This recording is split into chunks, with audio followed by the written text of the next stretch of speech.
Hello ladies and gentlemen, welcome back to my channel, GG Entertainment. I'm Gravinder, and we're continuing with Assassin's Creed Syndicate today. So I just finished the conspiracy of, or Charles, what was it called? Dickens, Darwin, whatever conspiracy.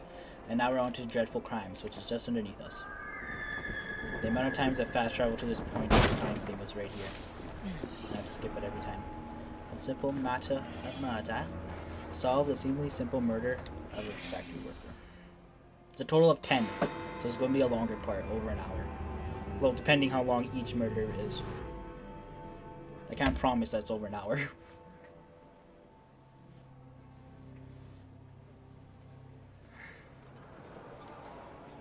Oh dear. This is going very badly, isn't it? It certainly doesn't have the makings of a ripping good novel. What happened here? Ah, the charming and delightful Frye twins. Have we met? Mr. Raymond knows everyone. He knows everything about this city. He writes it all up in his books. Raymond. I'm Henry Raymond, writer of third-rate, lurid stories. Penny dreadfuls, if you will. And this is little Artie. Mr. Raymond takes real murders and makes them so awfully exciting. The guilty always get caught. There's one unfolding just here. Perhaps one of you would like to try your hand in solving it.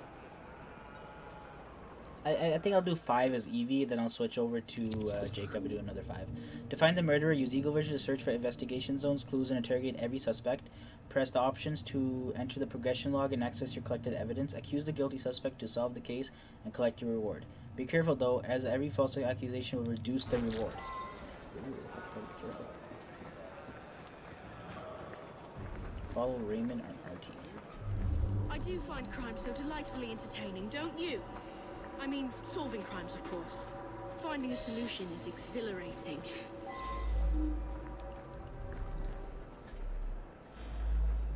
I arrived to find the foreman dead, and the lad Dooley with bloody hands. No one's been able to find the murder weapon and arrest the murderer. Could you sort it out quickly? It's holding up the work. Someone's dead, bro. They're a rough bunch, but someone has to keep the kids in line. I just wish the grown-ups would quit fighting each other. Okay, so when you go close to them, they do pop up with. Oops. Oh, they're Mr. Frims, owner of the factory.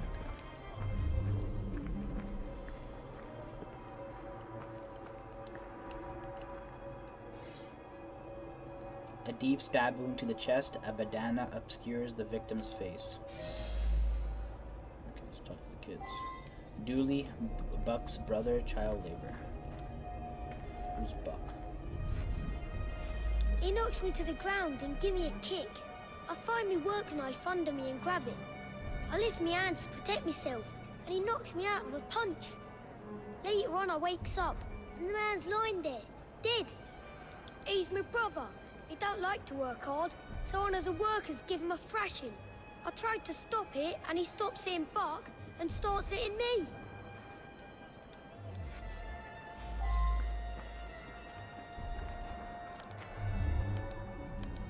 So this is Buck, Dooley's brother, and child labor. When I come back, the man's lying dead, and there's Dooley holding a knife.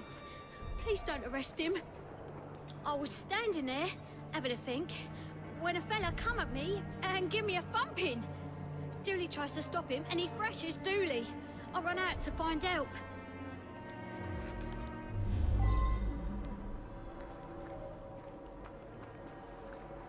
There's the knife. A small knife with initial D crudely scratched into it. That's Dooley. I wonder if someone could tell me more about this. But here's the thing: Dooley saying that his that he was knocked out cold, and then Buck saying that he was awake with that knife in hand. Interesting. That's Dooley's knife, all right. He never lent it to nobody. What's this? It has come to our attention that one of our workmen, a certain Mr. Colton, has been beating the child laborers. Our society finds this as a matter of concern, as do you, no doubt. Please take action and curtain the practice. Miss Clara O'Day.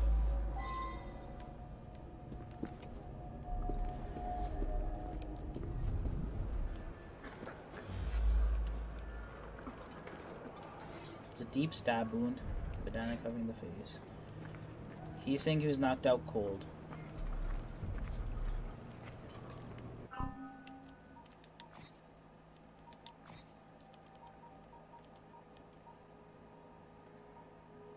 This Dooley's knife.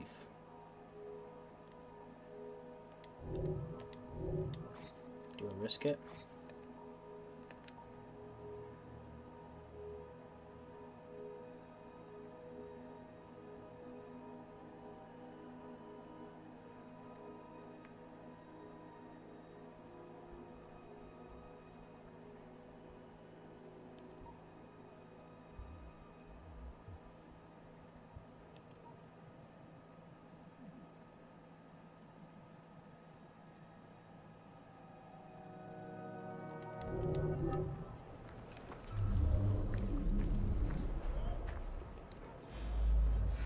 Me? No. What? Oh, no, not so quickly. You have indeed solved this murder, according to the facts at hand. However, Artie, what advice would you give? I would encourage you to look beyond the obvious, beyond surface appearances. Try again. Use your powers to peer more deeply and see what you can discover. Okay, let me try again. Okay, I was supposed to choose the wrong person. Now I got more clues. Wilkins wasn't the type to beat the children. On the contrary, he was forever getting in fights, trying to stop that sort of thing.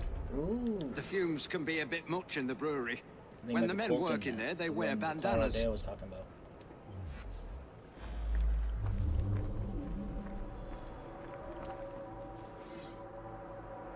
Imprint of a medium-sized worker's root. The imprint is marked with pebbles of coal and coal dust, making it impossible to follow the tracks.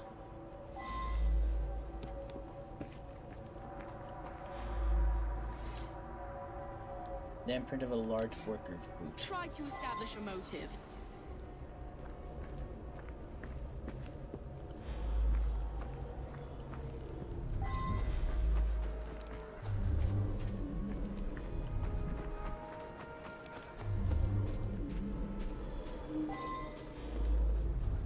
Me and Wilkins was working out here. We heard screaming. Wilkins went to see what it was about and never come back. I went to see for myself, and there he was, dead. I didn't stick around. Somebody might think I'd done it. The strange thing is, Wilkins weren't wearing no bandana when I was talking to him. Only the workmen in the brewery wear bandanas. You should talk to Morris there. I know more and more information.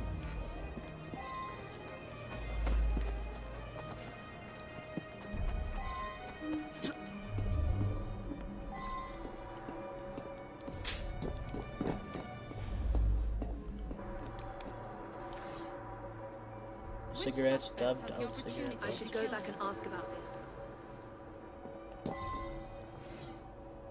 Ooh, gold chest. Where's that? It's up top. The large worker's boot. Same one at the crime scene. Well, I was inside the brewery all day. I wear me bandana in there. Man has to, what with all the smells and fumes. I don't much know who smokes here. Maybe Taylor? A cigarette might be his.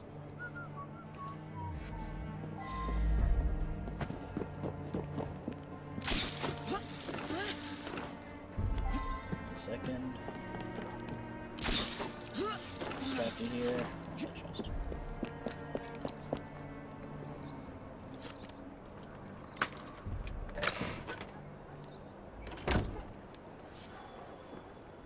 Rough and tumble belt.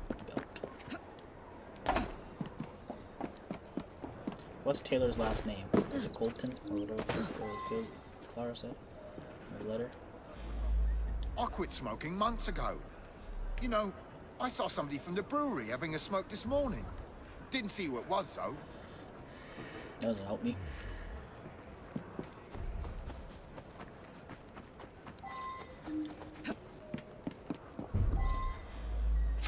Well, like I said, I was inside. Didn't get a chance to come out to smoke. Colton left, though. You could talk to him. He's working in the loading area just now. Colton's the one that I want.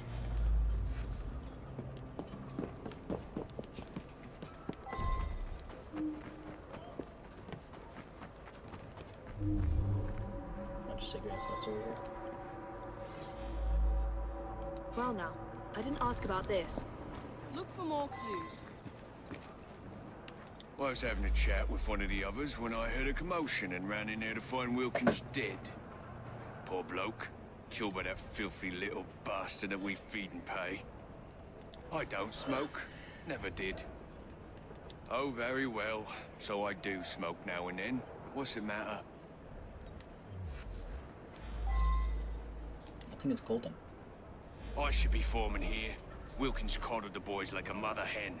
He come along and stops me giving the boys a beating. Knew it. That was much The more letter I knew difficult it. than it initially appeared. Well done. Up to the click with you. An altercation between the boy and a workman ends in death for the workman. The boy remembers lifting a knife, but not in the actual killing.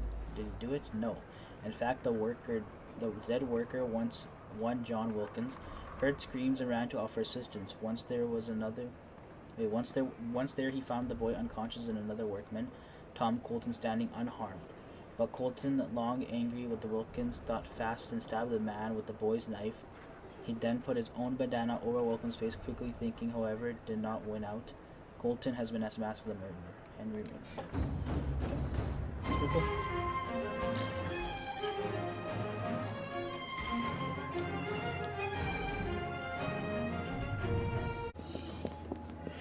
Case of the conflicted courtship. Solve the perplexing murder of a woman in a public park.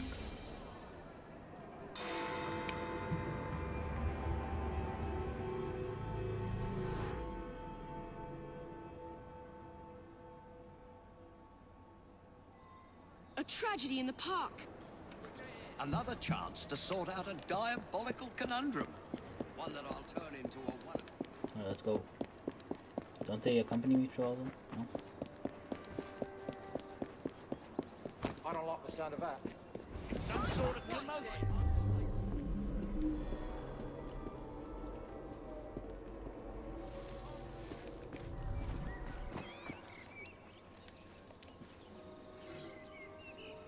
A young woman with identifying papers, stabbed many times in a highly violent manner. Wounds indicate a left-handed attacker.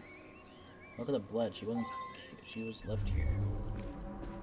She came from somewhere else, though. Oh no, wait, is that the blood dripping off the knife? Or off the knife? Off the knife. A bloodied murder weapon. It is a standard kitchen knife.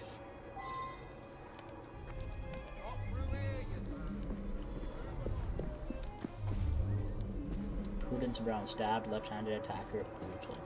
Brutal makes it sound personal. A small paper packet containing powdered medication stamped Dr. Trevor Elton. Now that I've seen this, I should ask more questions.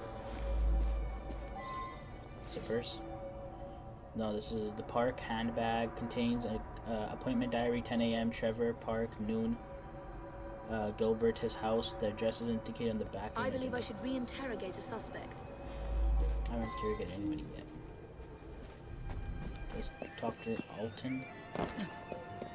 Was his name Trevor Alton?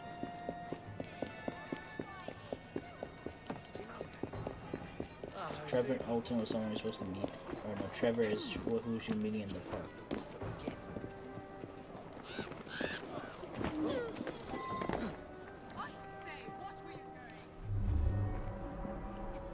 I need to find the clues first before I start taking people. Okay. Dear Miss Knight, I would ask you to please suspend Mr. Shelby's prescription. This note, as well as the medical entries and all, was appear to be written by a right-handed man. Most likely the doctor.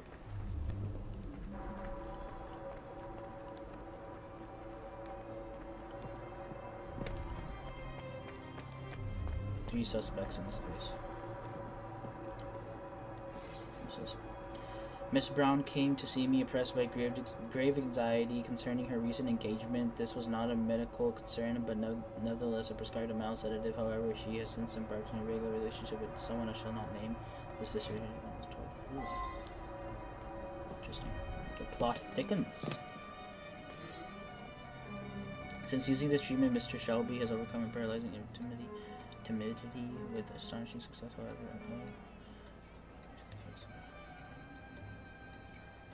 I believe I should re-interrogate a suspect.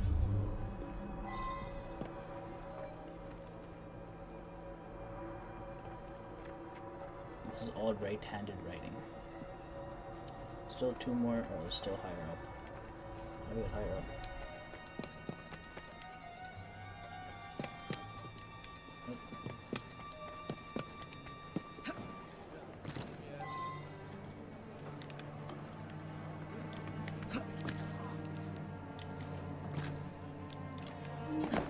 Come on. Nope, just hang on the side of the building. That's all I want you to do.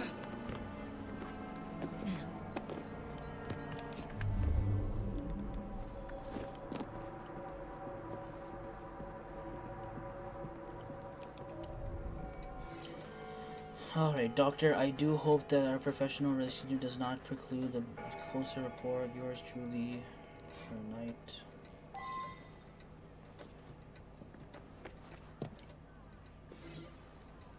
Baxter now appears to be totally reliant on treatment.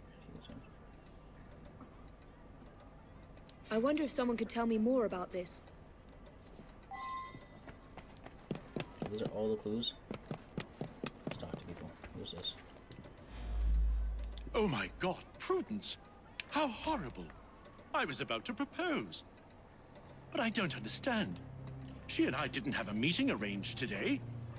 It is true that we sometimes meet in the park, but there was no arrangement for this morning. That's very odd indeed. Prudence was a patient here, but wasn't given this prescription. There's no reason that she should be carrying such a packet. You appreciate, I'm sure, that I cannot discuss the condition of any of my patients. She's dead, bro. I don't think she'll mind. Just playing. Just joking. Alright. I don't know any of Dr. Alton's other patients. This is Mr. Shelby. I'm quite angry, actually. I was having such terrific results. I felt like a new man. Much more vigorous and outgoing. But the doctor has ended the prescription altogether for no reason.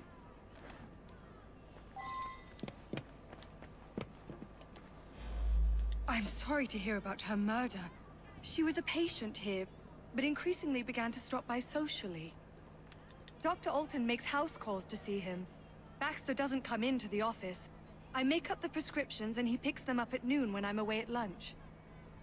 Mr. Baxter apparently attacked the doctor yesterday. It was after hours, but the doctor did have a cut on his cheek. Poor man. So she was meeting Dr. Alton in the park, was she? My understanding was that she was engaged to someone. In any case, the good doctor could do better, in my opinion. Perhaps now he will. That was an interesting one.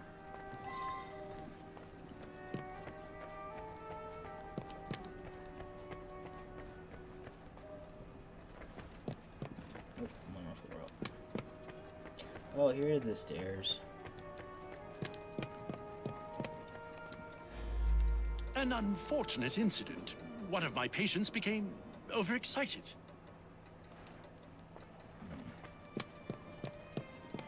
Let's go to Gilbert's house.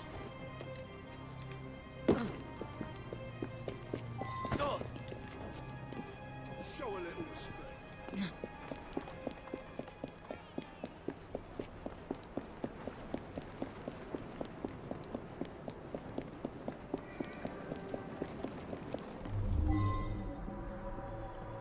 Okay, I need to find a clue first. It's right up here.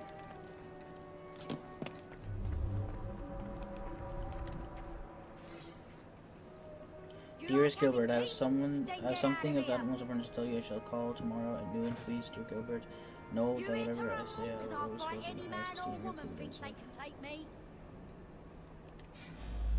Ooh, I got Prudence's address now. Fuck off out of here!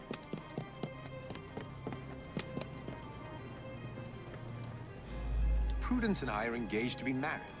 I'm desperate to see her. She should be by any moment. She had something important to tell me. I'm worried she's going to break off the engagement. Prudence has been so distant lately. I believe she has a misplaced affection for her doctor, the cad. I would make a much more appropriate husband, and the wedding is planned. Prudence and I are engaged.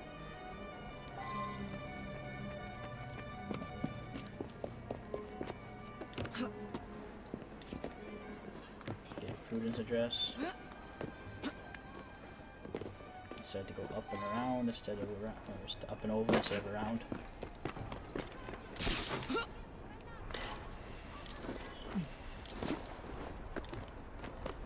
Ooh, this one's far.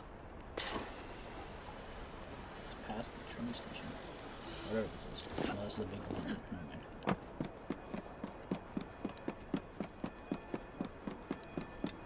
This is the Bank of London, right? Yeah. The Bank of England or whatever.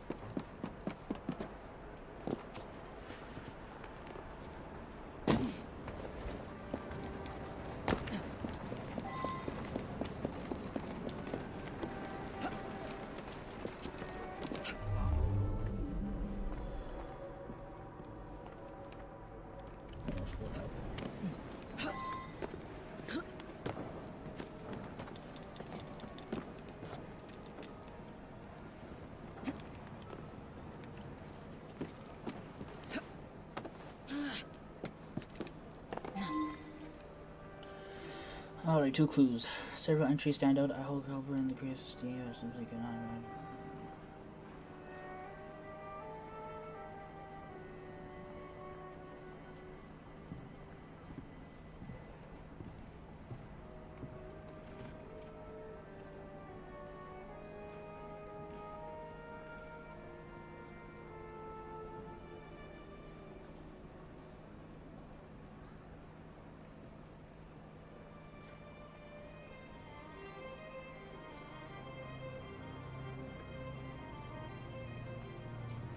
Oh, she was going directly to Gilbert.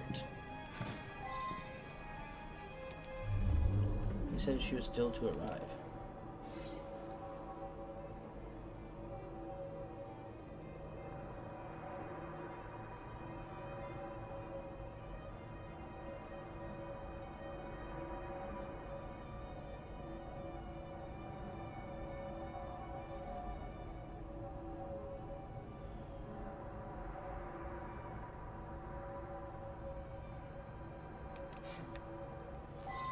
A woman started to berate her.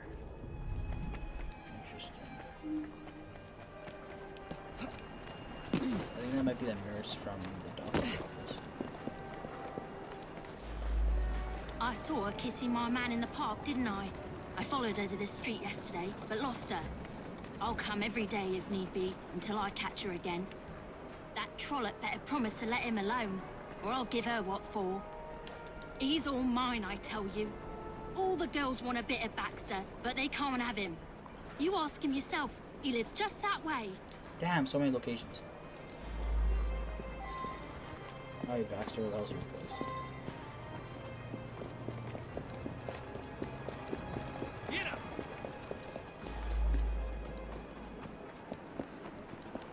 So apparently she was kissing Baxter, and then that woman is Baxter's wife, I guess, or whatever. Why would you kiss Baxter?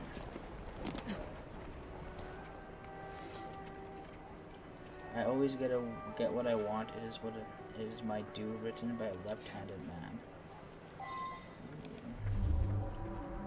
7 clues disclosed. Baxter's house killer, you are nothing but a burden to me, a pathetic, sneering burden. If only I could be rid of you, written by a left-handed man. I feel like Baxter's being set up though. This is like a little bit too. Like all these notes in Baxter's place.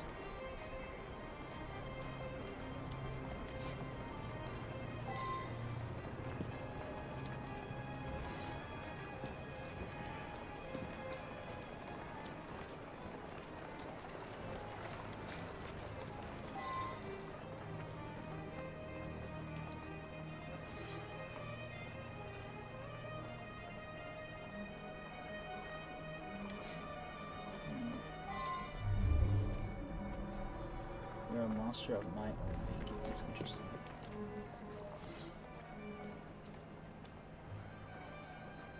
I should go back and ask about this. Is this a case of Dr. Jekyll and Mr. Hyde? the Dr. Alton is both Dr. Alton and Baxter. One writes with the right hand, one writes with the left. Interesting. That's what it sounded like. Because they're both right-handed and left-handed letters in his house. This is interesting. Continue my investigation. I gotta go ask about that bag. I think I'm gonna be asking you at the doctor's office. Wait, can I go to my map and actually zoom in and out of places? And these two, I think they're still highlighted, so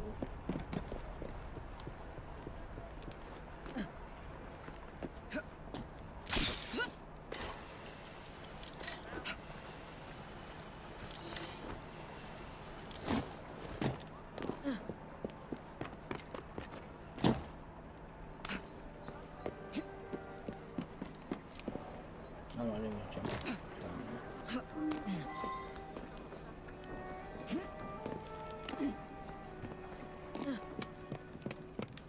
Oh, no. That's fine.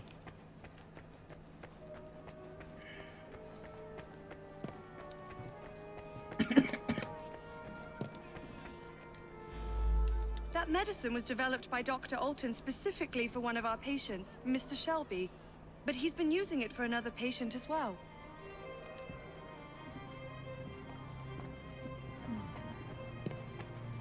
Mr. Shelby. Who's Mr. Shelby? Gilbert Shelby? Check the list. Alton? Trevor Alton.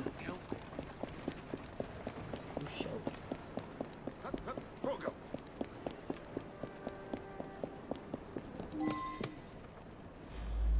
I've never heard of such a man. Gilbert Higgins?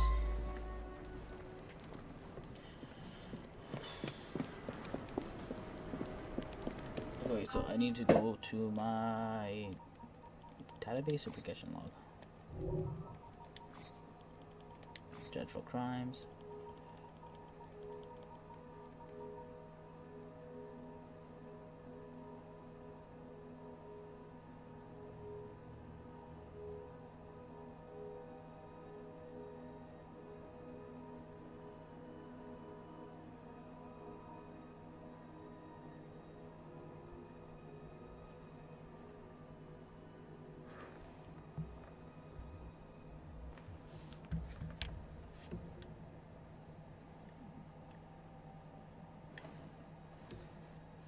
Something vibrating somewhere. This is my brother's phone or some shit.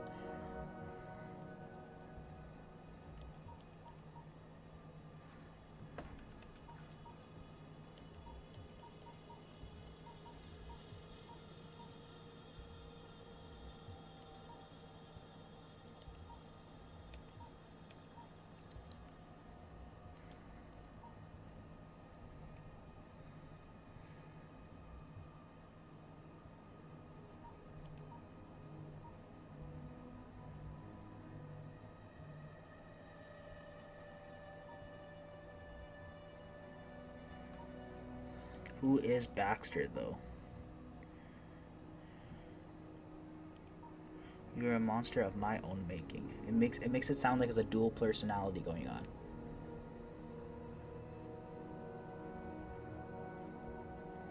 It sounds like Baxter killed Prudence, but who is Baxter?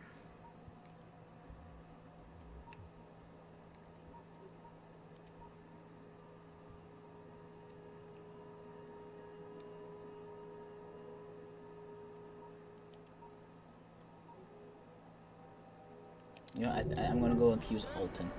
I think it's Dr. Alton. I think it's a case of Dr. Jekyll and Mr. Hyde.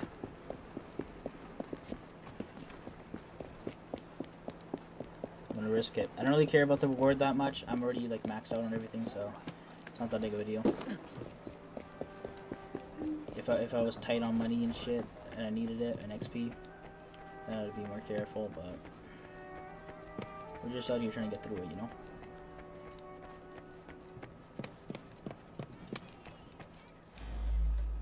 Oh God, it's true. I couldn't help myself. The powder unleashed a creature within me. Dr. Jekyll, He Mr. Hyde, seduced Dr. the Jekyll. innocent Prudence and then killed her to prevent us from marrying. It's too horrible. I knew something was amiss with the medical powder, but didn't understand until you found those papers. Well done. Alright, you guys can read that if you want. I'll scroll down slowly. Is that slowly? Alright.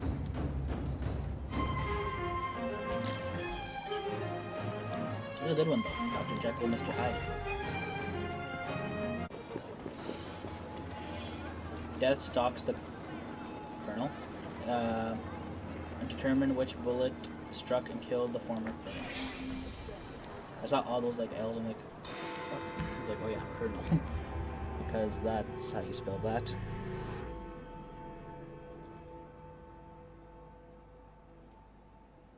There you are.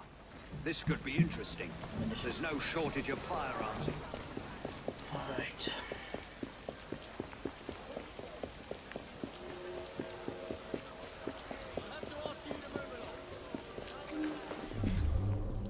Check out the body. Alright, Lewis Prescott killed by a single bullet. It entered his chest, passed directly through his heart, and exited from his back. That's a pretty damn good shot. Especially with these kind of guns.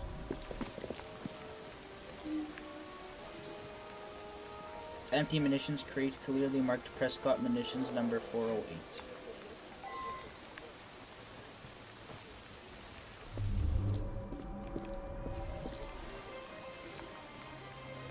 The banner of the 11th Regiment of Foot marked Gold Coast Ashanti Well campaign. now, I didn't ask about this.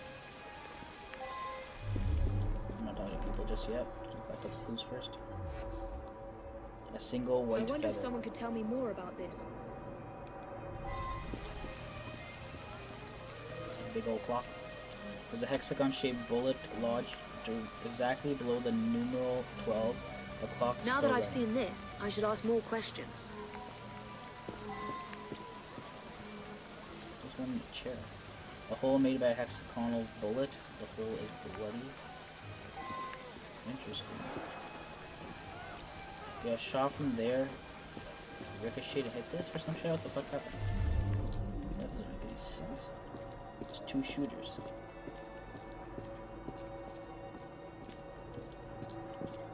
This one hit the victim. No way. No wait, this one hit the victim. The clock one. Still got one more clue around here somewhere. Is this stuff? No, it's just gold colored.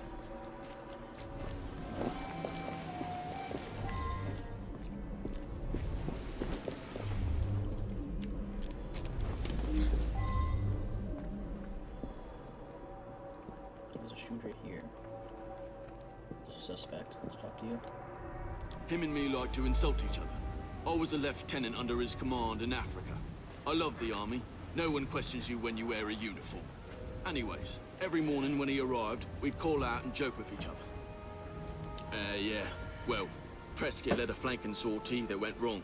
Lots of casualties. Some men called the colonel a coward, but it were really just bad luck. Anyway, he resigned. To make amends, he offered work at his factory whenever one of us left the army.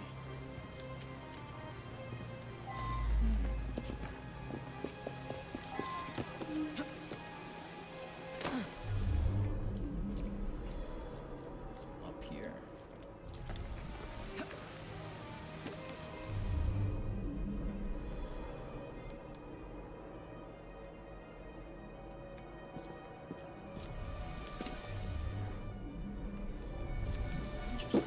Interesting position. Oh, bullets are in here. Spread in a way that indicates the direction of the bullet.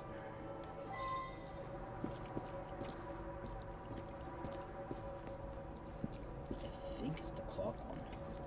It's that window. What is that one?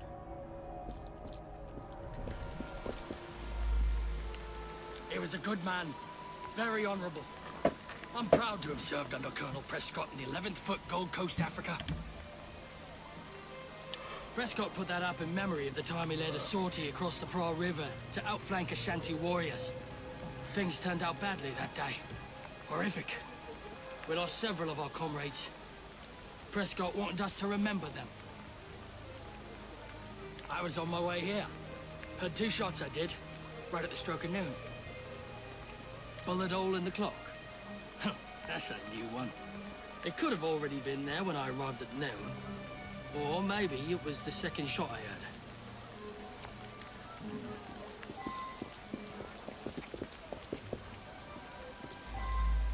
From what I can gather, Prescott was shot almost exactly at 12 o'clock noon. When Colonel Prescott retired from the army, he used his connections and started this munitions factory. He wanted the men that served with him to have work when they left the army. The young lads across the street were fooling with a pistol they'd found.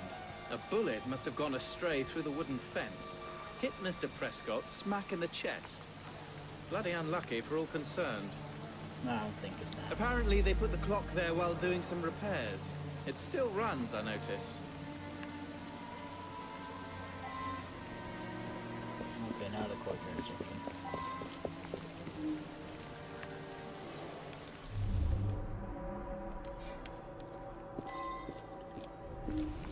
Oops, they're not already left.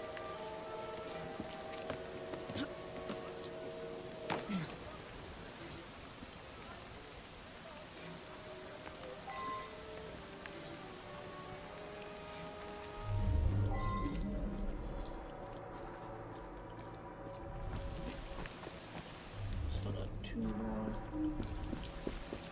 That's where they buried the gun.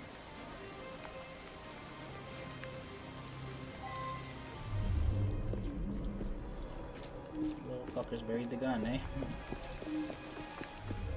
Where's this? Oh.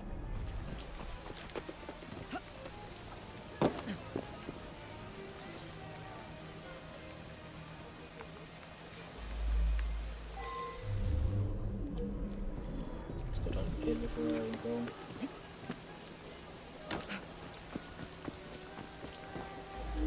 We stood right there on a mark and shot the target. I went to shoot, but there was a loud bang. I was surprised and missed the target completely. It wasn't me who killed the man. I'm no murderer.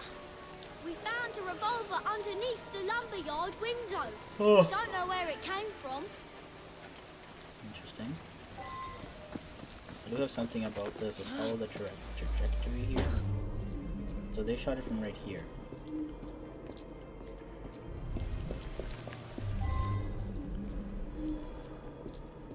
This bullet hit all the way over here. No impact. Interesting. And this bullet came from up there, and that bullet came from in the window. What the fuck is going on? Alright, let's find this beer puddle trail shit.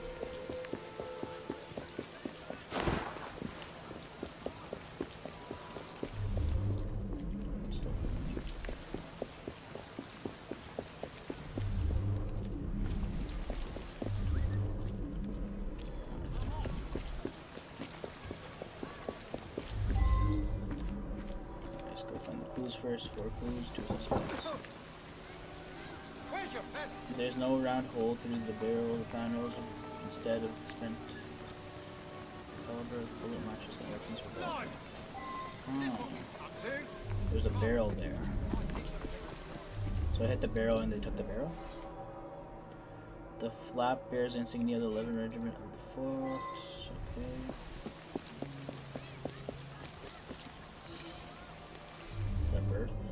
Partially plucked dead white goose. Okay, that's probably the white feather.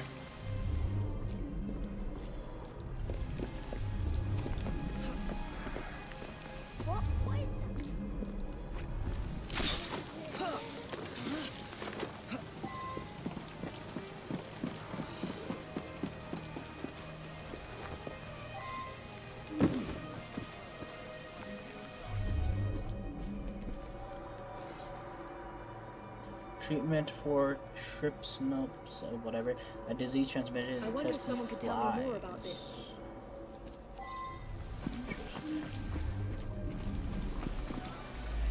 Saw him each morning as I drove by. Seemed like a good sort. We lost an entire barrel of beer, damn it. I heard 2 loud bangs, but thought nothing of it. Later, I found a bullet hole in a barrel. Imagine that, a bullet hole. My lad Samuel might know more. He's around back, tossing trash in the river. The poor lad. Fell on my doorstep a few years ago. He's in a bad way, has some sort of malady. Rides in the back while I make deliveries. Hard worker, very determined.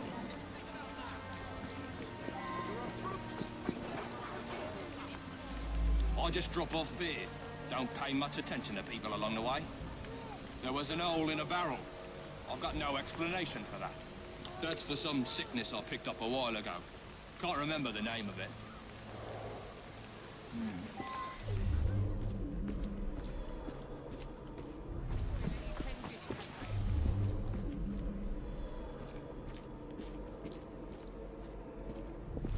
That's 4 out of 4 crews here.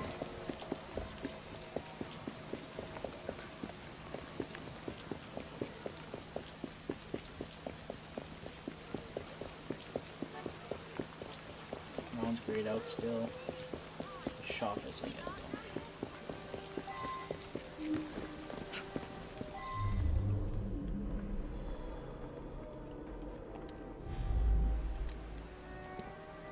Yeah. Well, Prescott led a flanking sort.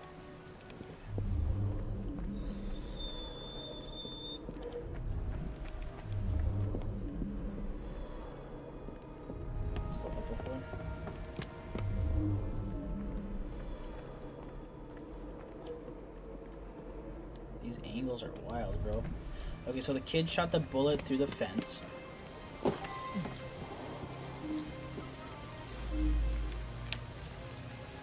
Okay, kid shoot bullet through fence.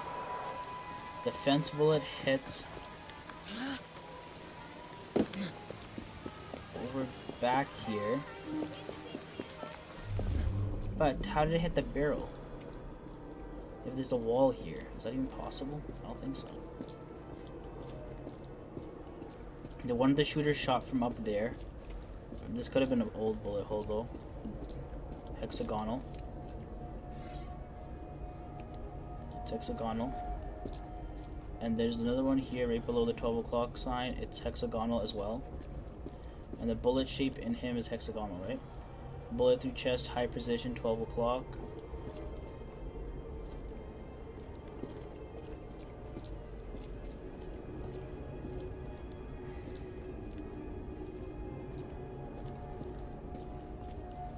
Bunch of empty crates.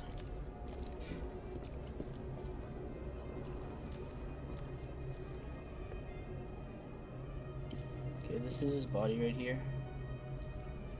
I'm exactly on it. The best shot.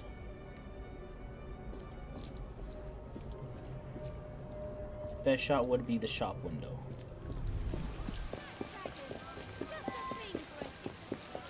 Okay, it still tells me to continue my investigation. Everything's grayed out except the shop. What am I supposed to do?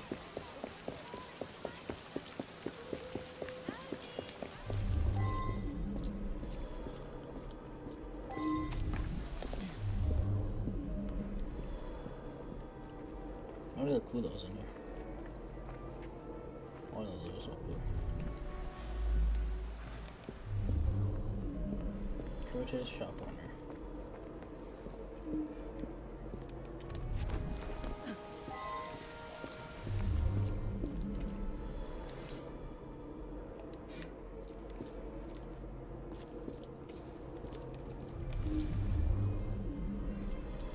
Fall from up there.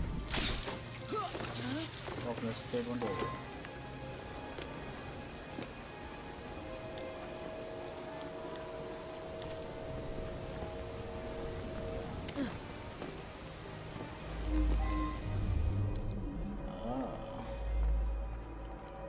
Okay, we got a revolver here. Oh, not a revolver, we got a gun. The first sniper rifle has an astonishing accuracy. This particular one smells as though it has been fired within the past few hours. Also regimental insignia of the 11. Well now, I didn't ask about this. The attic.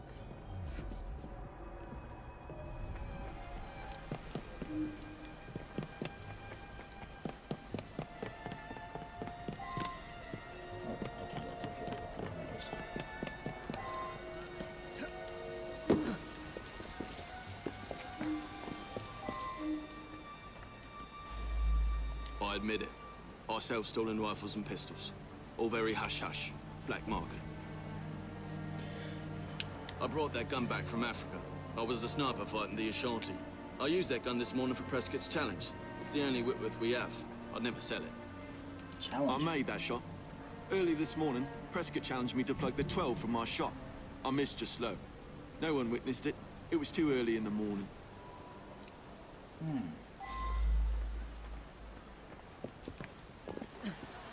No way he shot from up the attic, or from over here, and hit that 12. Oh, he hit the 12 from the window.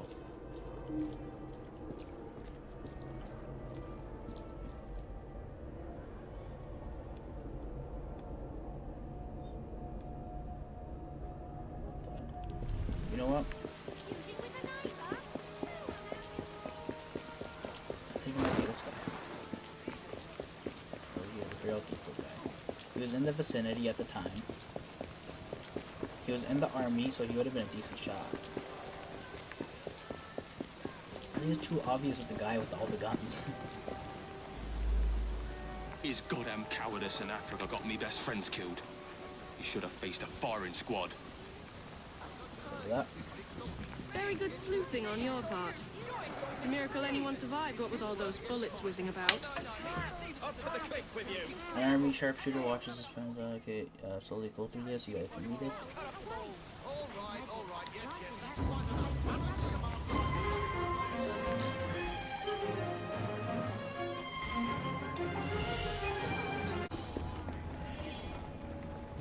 Solve the case of the missing detective. Ah, this is one that's most promising.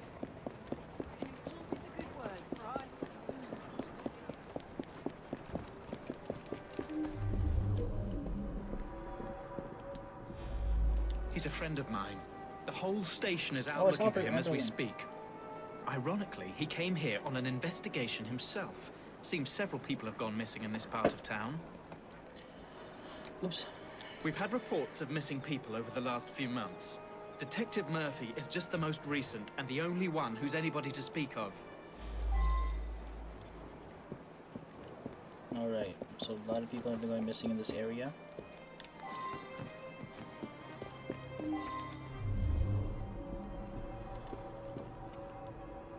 Oh, I just got like a whole bunch of locations.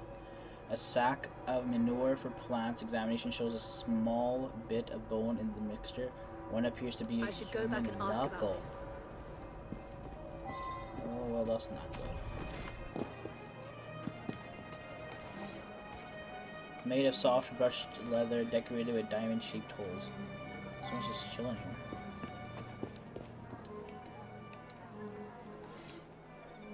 Made of playable leather on the bottom of fading green.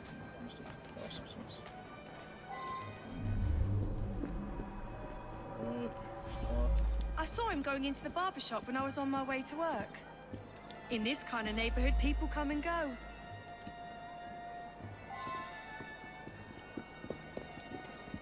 An odd man indeed. He spent a fair amount of time in here, poking around. Some people around town just seem to vanish. It is mysterious. George delivers that to us. It's amazing. The flowers just grow and grow. Sweet boy. Constantly giving my assistant gifts, a jacket, a handbag, and so on. From his victims. George is my sweetheart. I think he plans to propose marriage soon. Maybe even today. Your sweetheart's a serial killer. I'm like using hard right now. Get 2 clues and 1 suspect. Bills paid. Several from George for meat delivery. It seems Miss Moffat seems to be calling. Oh fucking hell! He's using the. Oh my god. This is disgusting. What's working in my head right now is fucking disgusting. It smells a little. That's unusual. He was in here asking about missing people. Bought a meat pie, he did. Stayed and chatted for a few minutes, then headed off to the barber.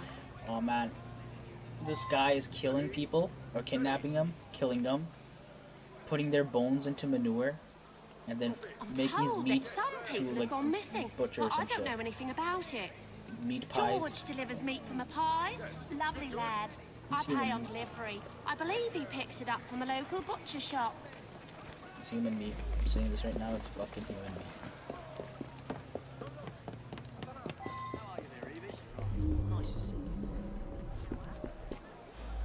You mean the annoying bloke nosing around?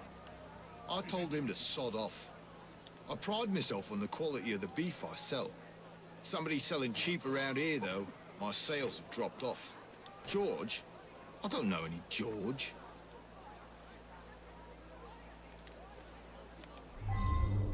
Why did I back off of that? Maybe that's a game glitch. It's so sketchy, bro. Let me guess, the leather is human leather? Human skin? Oh god. I got some fucked up shit running in my head right now. Sort of about if I'm right and like disgusting.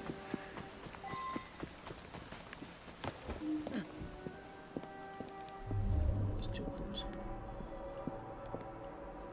Tobias Jeffers.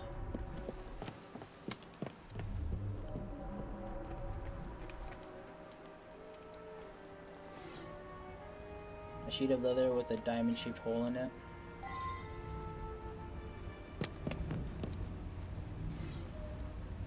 A collection of sharp knives and strong, thick needles, also several awls. Punches. Shaped.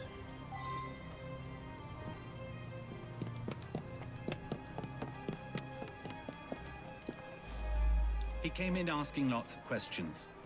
I believe I answered them to his satisfaction. I suppose there are a few people I haven't seen in a while. Why would you want to know about him? Stupid boy. He does deliver tan leather on occasion, but I really have very little to do with him.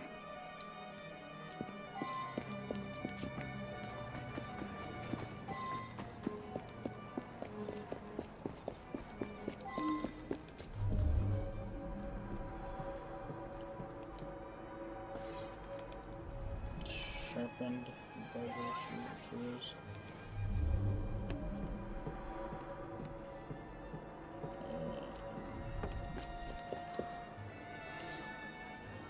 So which also someone has I should return and find out about this.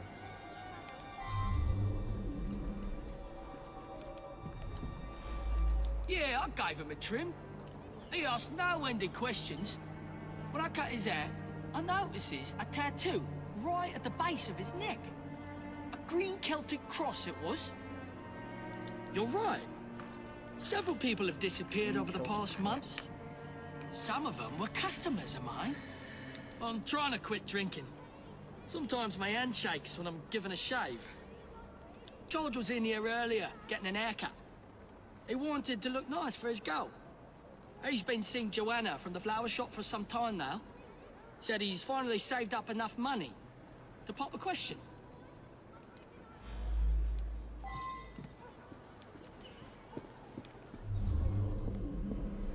Footprints.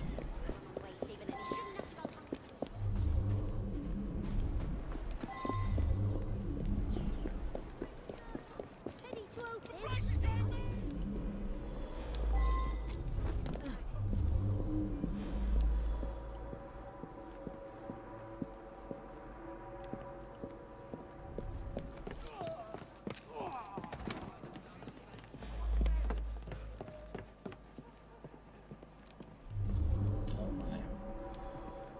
Let's get the clues first. A diary entry by George is becoming. Now that I have enough set aside to propose to Anna Abington to detective about my suspicion regarding the true source of products I deliver. So George is just a delivery guy. He's coming from somewhere. I think I saw something flashing in here. Oh, what the fuck? There's 2 people in here. A list of pickups and drop-offs. The pickups are mysterious. The drop-offs are meat delivered to bakery, manure to florist, leather to Tobias, leather delivered to leather worker. The total shows a thriving business, but the supplier gets most of the money.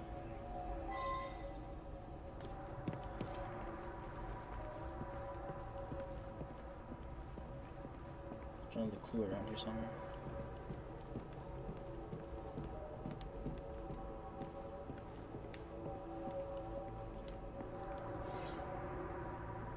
George is very recently dead. His chest has a puncture wound, a diamond-shaped hole. Ooh. So this is George. Someone climbed up this window as well.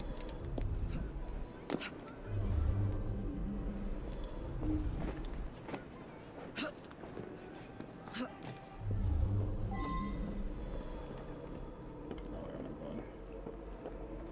Flower shop still needs to be looked at.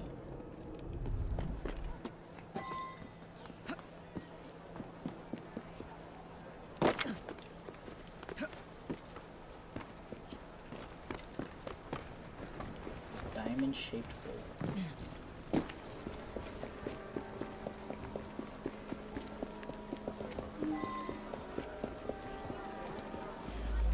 George, I hoped he'd stop by. I want to see his new haircut. He must be at his house. Oh, I do hope he proposes soon. George is dead.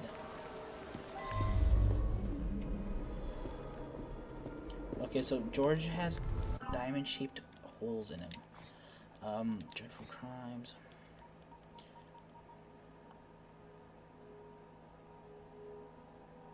I think it's a leather shop owner then. But there's going deliveries to the leather shop. Where's the leather shop? Everything points to leather shop because of the holes. But is that to be easy?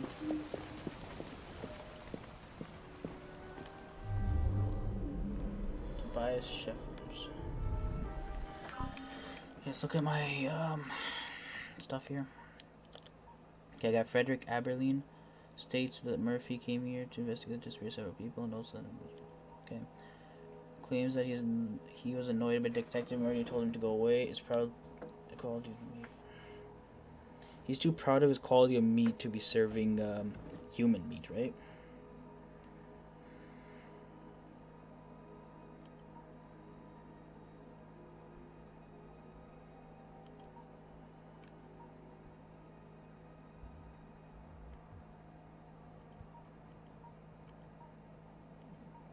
Who's Miss Moffat? Oh.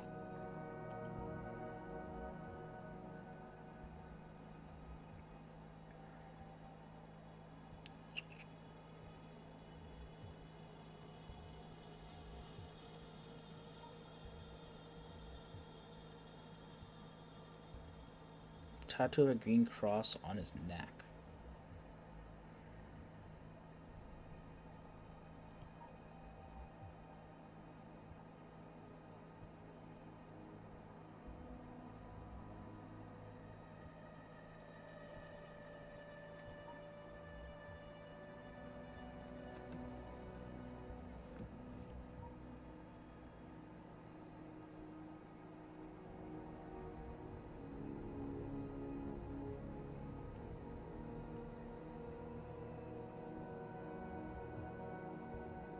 Alright, so George is the one that delivers everything.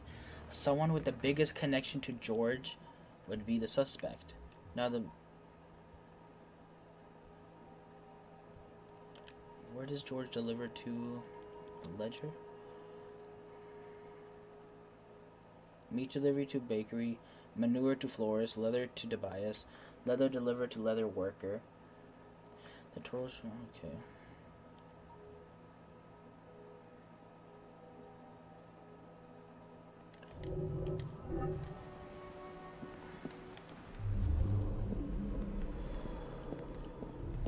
Where's his stuff again?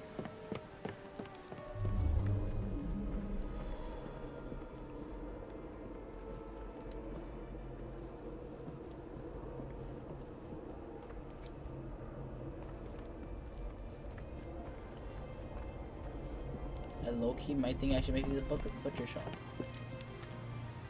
His sales have gone down to an unknown meat source.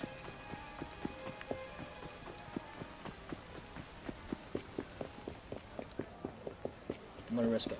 Butcher shop I go. It also makes sense of the diamond-shaped holes. Game's not to know George though.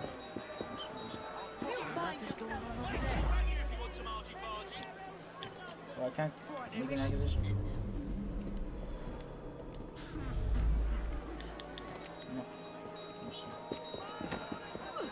can't accuse him, so I accuse the leather shop owner.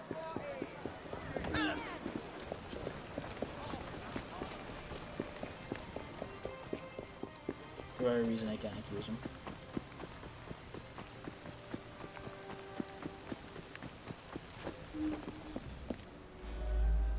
He was coming too close to figuring out where all those people went. Okay. They got parceled out to the baker, the florist, and me. Figure it out? Yes. You very cleverly puzzled that one out. A very unpleasant crime. Perfect for one of Mr. Raymond's penny dreadfuls.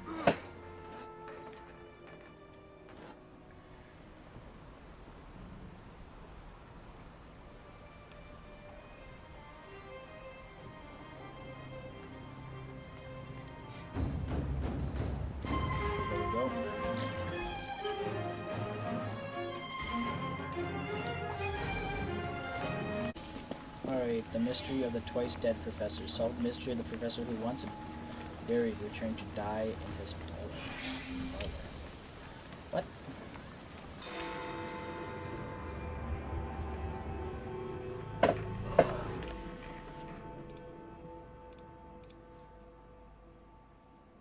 Here's an especially exciting one. Perfect for a penny dreadful. A famous professor dies twice. That's once more than usual. Twice as many sales. My name will soon be known across the nation. Alright. Bing's home, I don't know.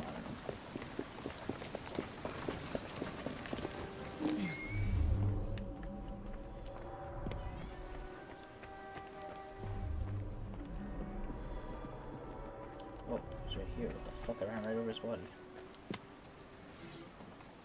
The body shows evidence of having been in terrible struggle. There's a deep cut on the forehead that appears to be surgical. The cut goes into the skull itself. A surgical cut. Okay, still 6 more. Whatchamacallits? Clues. An intricately carved sculpture, evidently of African origin. There's a small recess where something could have been.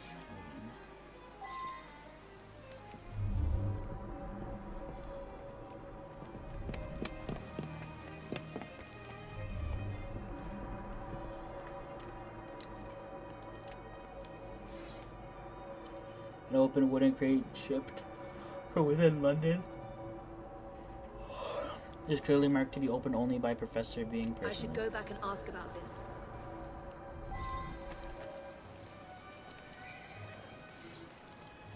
Recent letter from Professor being returning my dear being.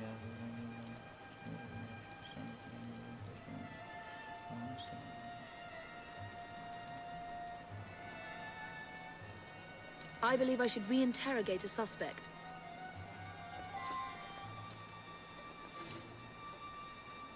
Dead spider lotion, distant spider.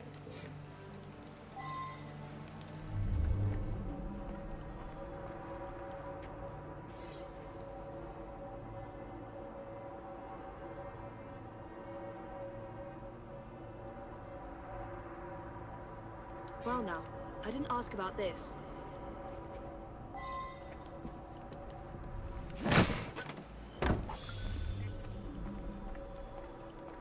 Alright, one more thing around here somewhere.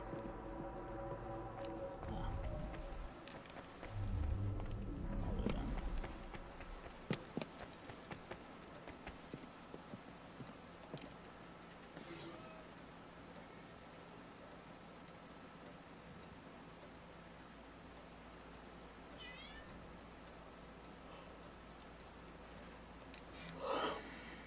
Okay.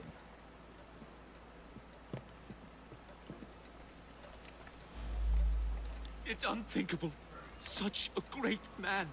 We were still in mourning from the burial. He was buried yesterday in the family plot. Was he buried alive and he dug himself out or some shit? My father was an eminent anthropologist and something of an explorer. He made his name by investigating the practices of a small village in the Congo. His colleagues at the university often sent him trinkets from abroad. This is no time to talk about the will. It is true that my father and my fiancée didn't get on, but I'm confident that once he got to know her as a daughter-in-law, they would have become friends. This is the son. It's so very awful. The professor died of an heart attack just days ago. Then tonight, I hear pounding at the door. I open it to find him bleeding and in pain. He tried to say something, then collapsed dead. Again. He got that a few days ago. Inside was a statue. I thought it was a marvel. But he told me it was quite common. I don't know who sent it. Spider? Let's get that out of here. Emmett is definitely afraid of spiders. He kept repeating, Barkesso, Barkesso, over and over. What does it mean? So Emmett is scared of spiders. Was a spider venomous? Maybe it induced a heart attack-like situation? But he recovered from it? I don't know. I'm making shit up.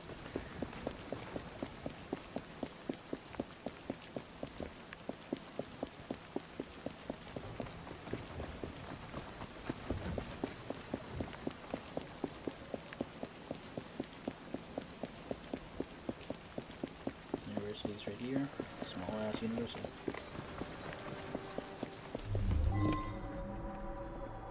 Okay, gotta find 8 clues first.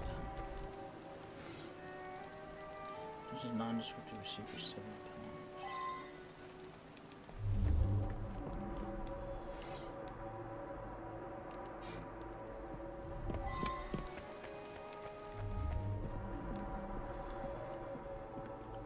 Single spider.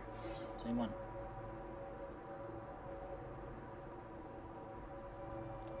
It's a strong trank.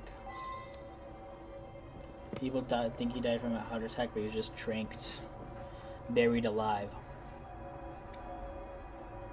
Resembling death.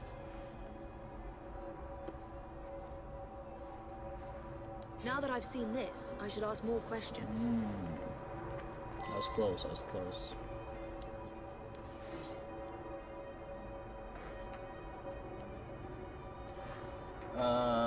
Arachnid, I wonder if someone could tell me more about this.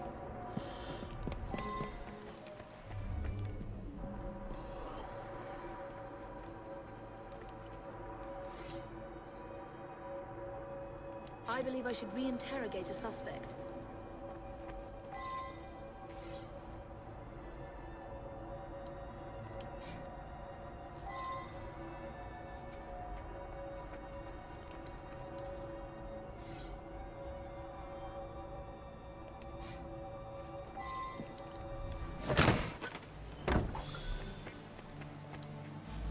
The anthropological sciences have lost a great mind. He revolutionized the field. It is my fond hope that I may inherit his mantle. Which one is that? Sorry, difficult to read. I've lost my spectacles somewhere. I recently traveled to Africa in order to continue studies on the indigenous tribe Professor Bing discovered some time ago. Okay.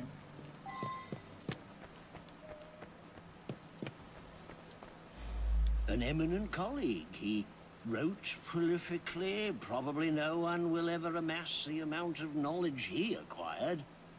I'm most vexed about that. A rare specimen of the sort I've been studying for years. It escaped a few days ago, no doubt due to that scatterbrained assistant, Virginia. My thesis subject. My South American colleagues tell me that this particular arachnid is only found in the Bolivian Andes. Fascinating subject. Virginia, I've heard that name before. Isn't that the Sun's girl? A lovely man, and quite wealthy. I only wish he had lived to bless my alliance with his son. I'm sorry to hear about that. Do you know whether that change was actually made? I hoped you wouldn't find that. I'm afraid several of the faculty purchase cadavers for research purposes. It's a fact of university life.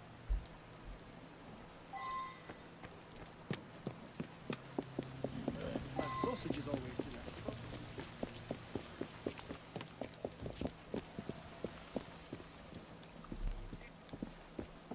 Cemetery.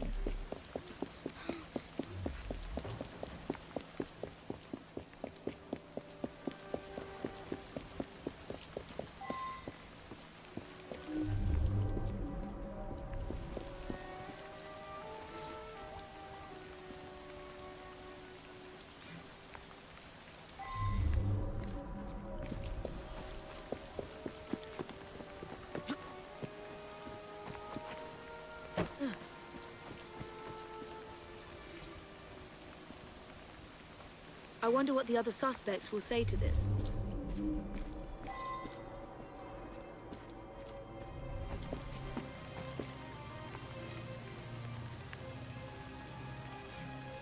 A lace handkerchief with a red embroidery.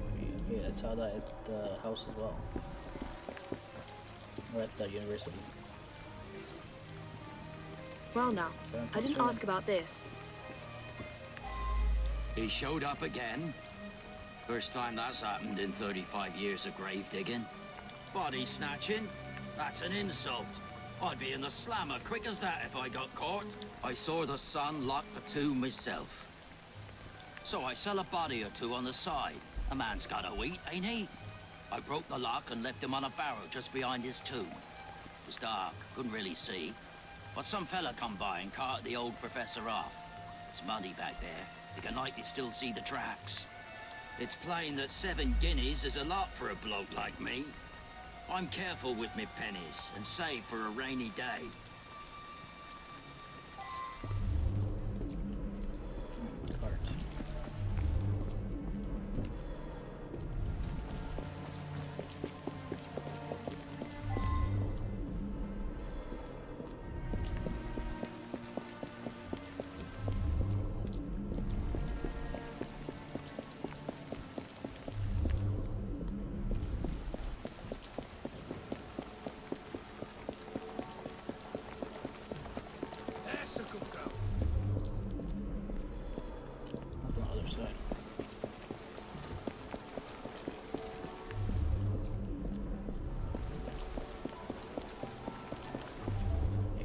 Box around here.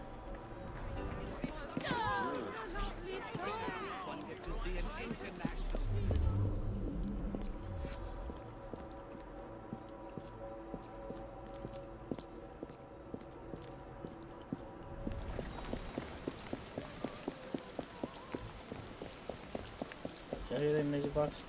I'm fairly certain I heard a music box. Unless there's the music. It'll trip me out. Just to make sure, look around, see any sort of squarish object. Includes a saw hammer, saw on the body, is bloody.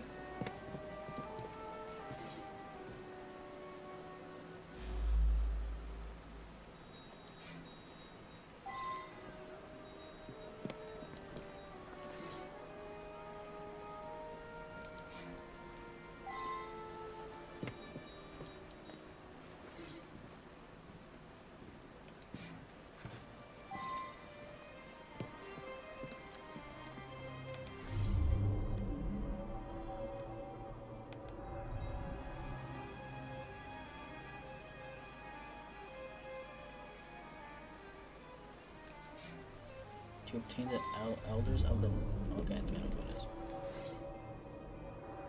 Yeah, I know what it is. It's the professor on the top of it. I don't remember his name. He said that he hopes to inherit the knowledge of him, or whatever the fuck, right? Whatever you said. And that ritual is used to acquire the knowledge of the elders after death, or whatever. What's this? And he's been studying back into, he's just recently came back from the same tribe in Africa. It has to be him. It makes sense to me.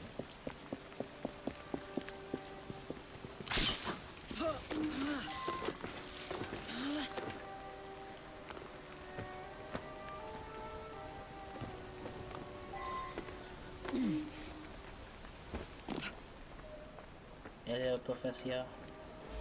Accuser. I required his knowledge in order to become the greatest anthropologist in the British Empire, and his beloved tribe of savages provided the method.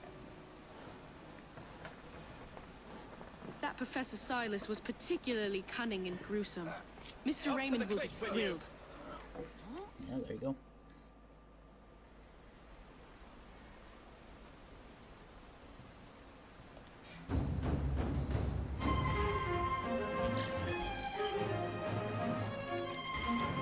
Now, I think that's number 5.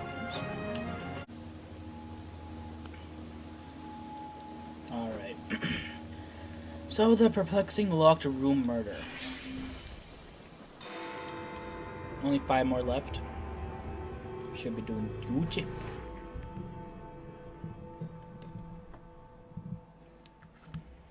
My write-up of that last crime was so ingenious that Purlock Publishing tossed me quite a tidy sum. I believe this next one.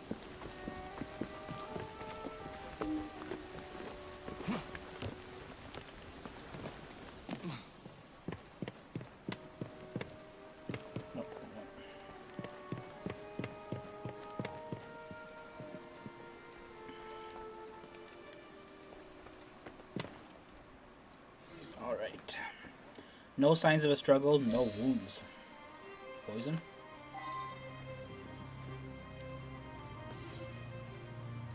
Letter from Keshan's editor by...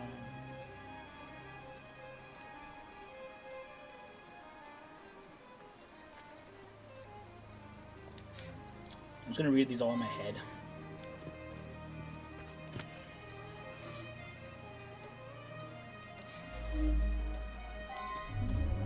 Interesting.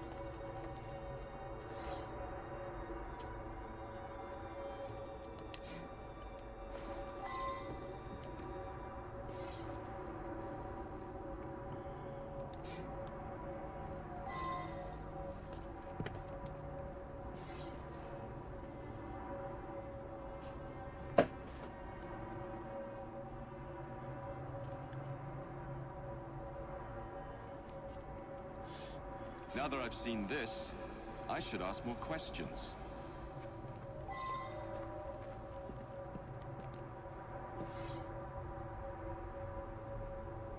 I should go back and ask about this. I'm just the housekeeper, but Mr. Cashin was a dear friend. Each morning I bring him his coffee. Today his door was locked shut. My husband is the caretaker. We live downstairs. We have the keys to all the apartments, so after knocking, I became concerned and let myself in and found him like this.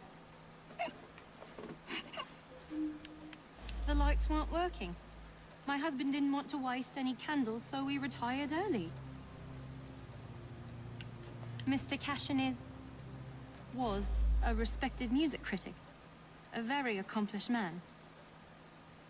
Okay.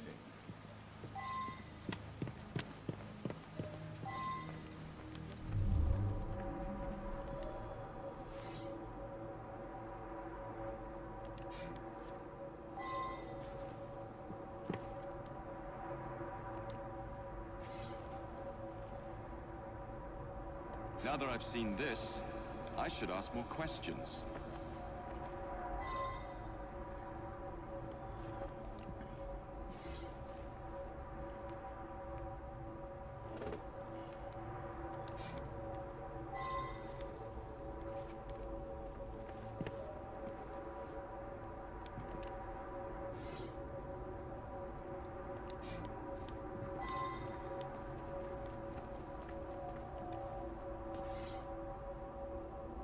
I believe I should re-interrogate a suspect.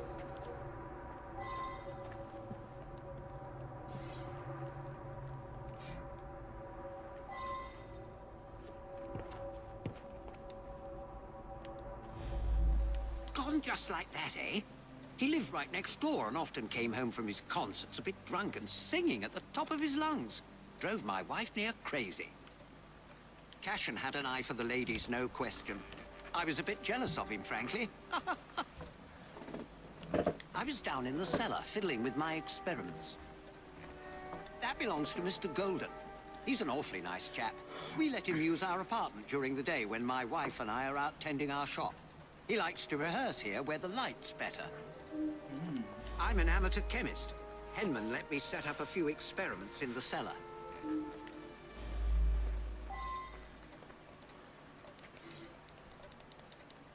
Well now, I didn't ask about this. Mr. Cashin is dead? I just saw him yesterday.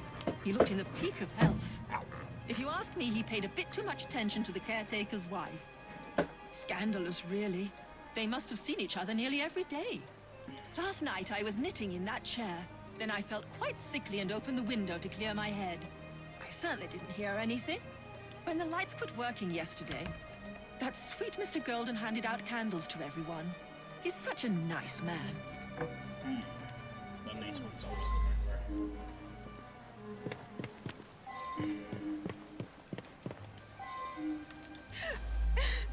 It's true. Ooh. I loved him. He was the best thing that ever happened to me. Well, that's interesting insight.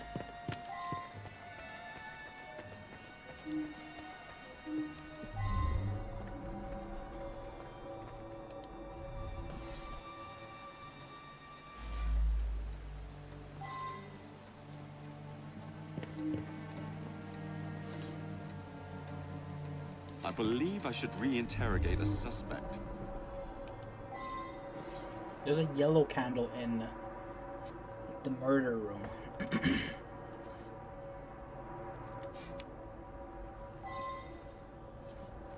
But a white one's in everywhere else.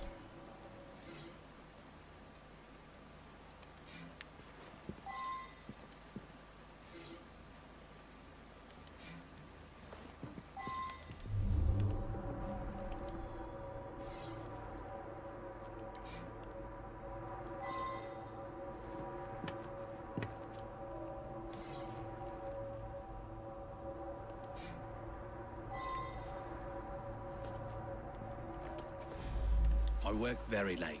So did he. I only met him once or twice in the 2 years I've been living here. I was out giving a benefit recital for unemployed musicians. Several dozen people can attest to my whereabouts. I use them to create an ambience when I hold private recitals.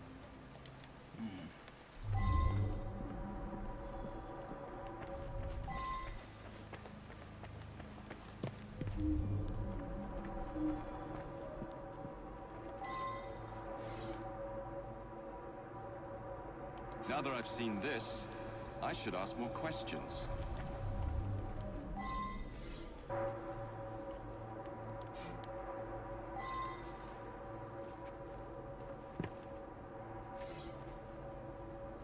Now that I've seen this, I should ask more questions.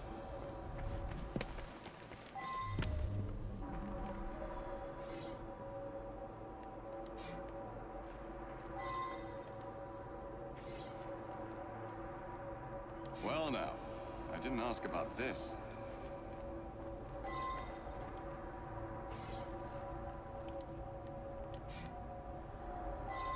It's unused.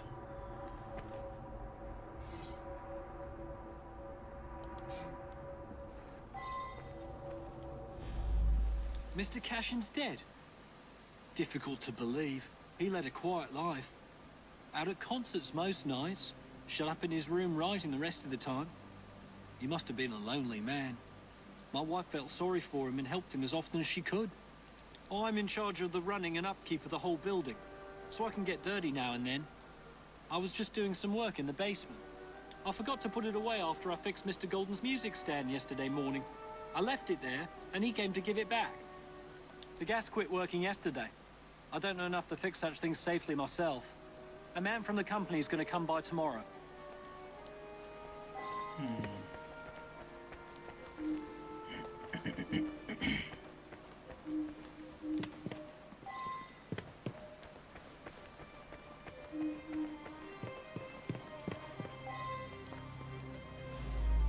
Ah, yes, be careful with that. It can be dangerous. It reacts badly with heat.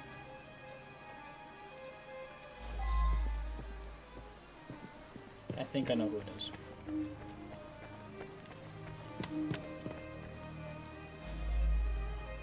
He destroyed an entire orchestra. All those musicians put out of work. A rancorous old man who had no talent or creativity of his own. I suspect there was more to that mystery than meets the eye. I'm going to look into it. Easy peasy. To the clink with you.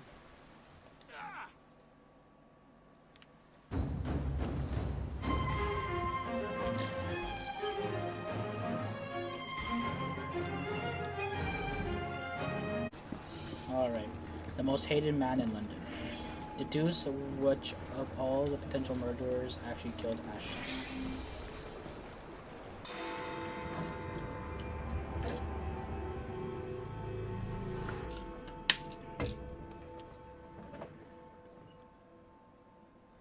Think of that. Crushed by a crate. The most hated man in London.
I know the man. He's hated by everyone. Surprisingly, it's not clear what killed him. I find multiple wounds. No need to send many people to jail for killing such a terrible man. What say you only arrest the single person who actually caused his death? He appears to have been stabbed with a perforating weapon, perhaps a spike of some kind. There would be bleeding and it would affect motor control right away, but death wouldn't come for another 6 minutes. I suspect that there is at least one deadly toxin in his system.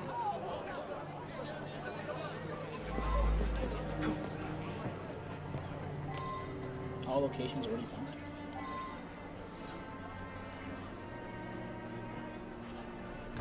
Well now, I didn't ask about this.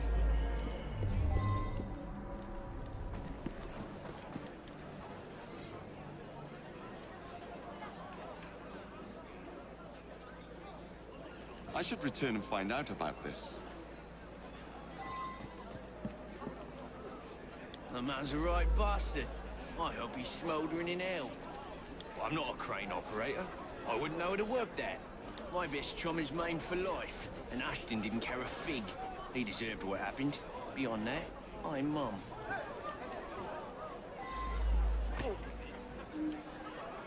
He owned this site and paid us.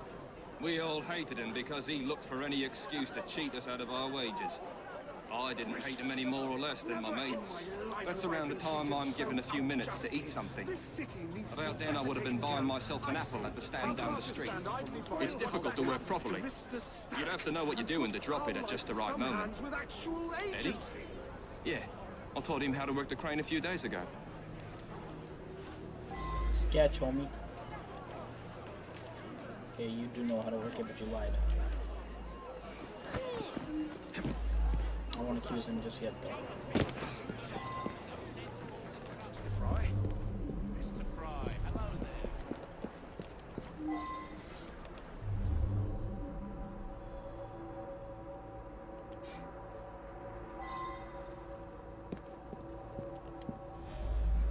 He's my husband. Each day I bring him the household expenses just after he eats his apple. I also brought him his invitation to the knighthood ceremony. The one with the special scepter. Of course, he wasn't going to take me along. I often tie up my hair around a knitting needle. What business is it of yours?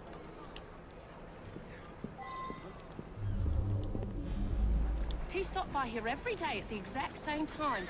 He'd buy an apple and try to cheat me out of tuppence. But then most folks do that. Yeah, that sounds right.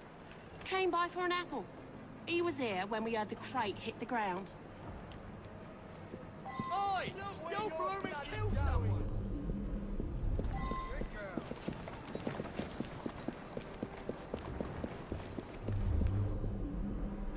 Come on.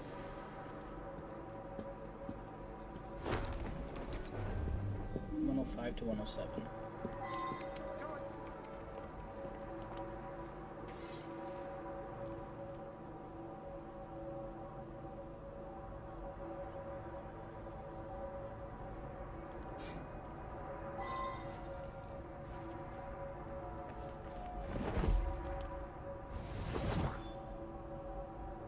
I believe I should re-interrogate a suspect.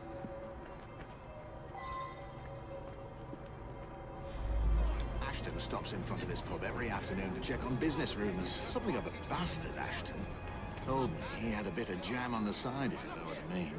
Wife didn't know about it. Well, the bit of jam wants out, but he won't let her. That's the sort of fellow we're speaking of. That was Ashton's doing. The man had it in for me. He paid workers to wreck my machines. Cost me a fortune. As long as he was around, I'd never prosper. As a matter of fact, I do carry a revolver at all times. It can be a dangerous neighborhood for a wealthy fella such as myself. This proves nothing.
I believe I should re-interrogate a suspect.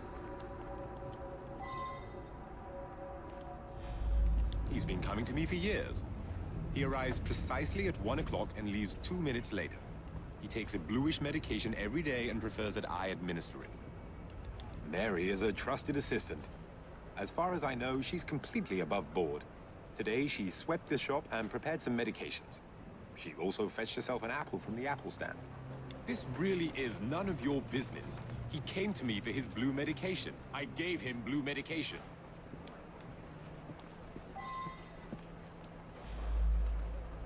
I see him here every day.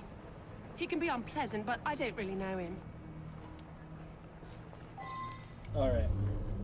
So he starts here at 102, gets his medicine. He pops the blue pill at 103. He died at 116. It takes 16 minutes for that blue pill to kill someone.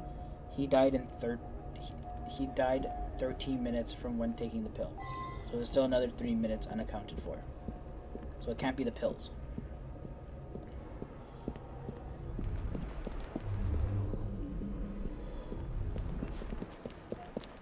Oh wait, this is still highlighted.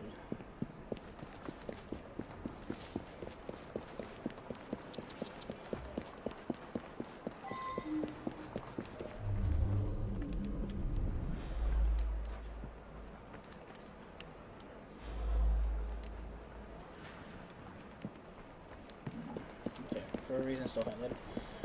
Okay, but the point is, the pharmacy, the pills is not what killed him. He probably was poisoned, but pills are not what killed him. Okay, then he reaches here from 105, stays for 2 minutes, then leaves. Then he goes to the apple stand. Over here. Stumbles, spattered blood. What is that, 103 to 108?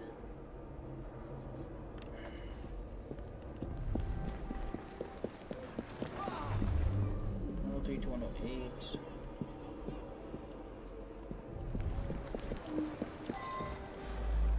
Girl who works at the pharmacy? Yeah, she slipped me an extra threepence.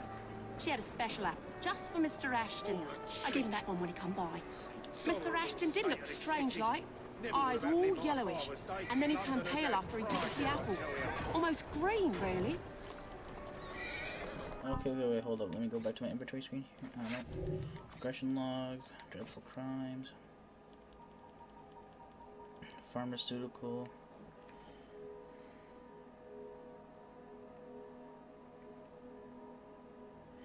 Okay, so this blue pill causes erratic movement within 10 minutes and death in 16.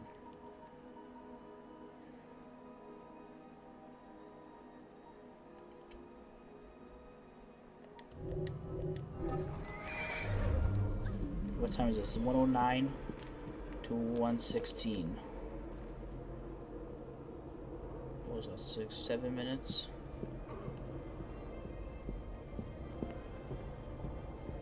Give him a special apple. Put something in it.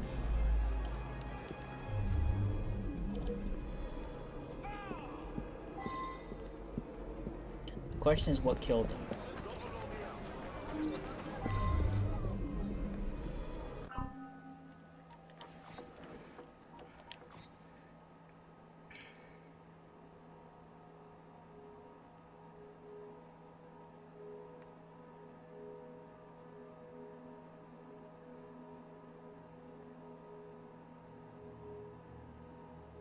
So he's yellowish. That's jaundice. That's 10 minutes stumbling. Death in 16. He died at 116, right?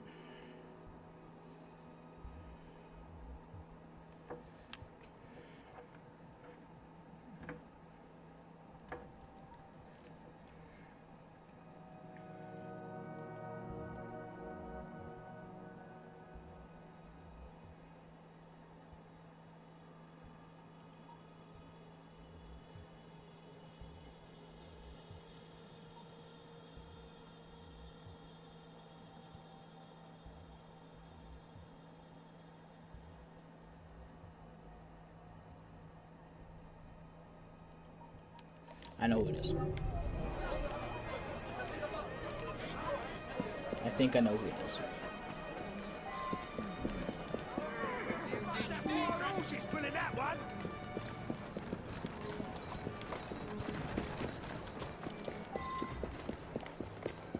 Come on now. If I'm right, I'm right. If I'm not, too bad. But I think I know who it is.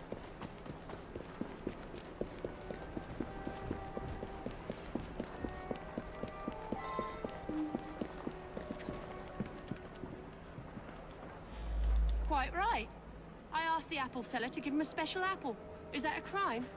He was a horrid man. That's all I have to say. I'm not that clever with poisons. It's pure luck that I'm the one that killed him.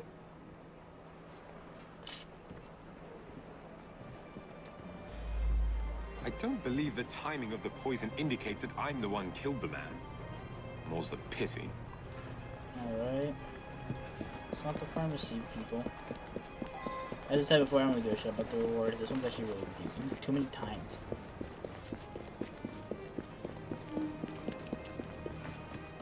Raffles is wife.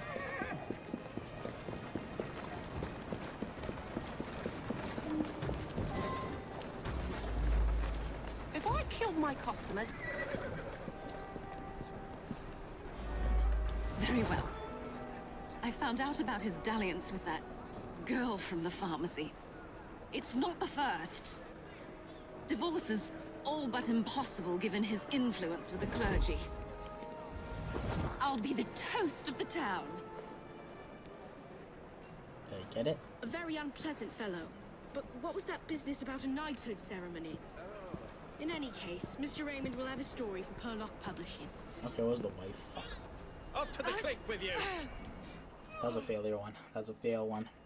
I don't really care that much though.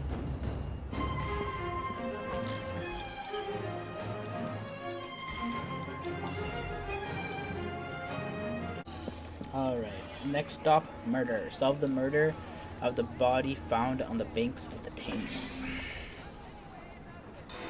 Where's Raymond and Artie?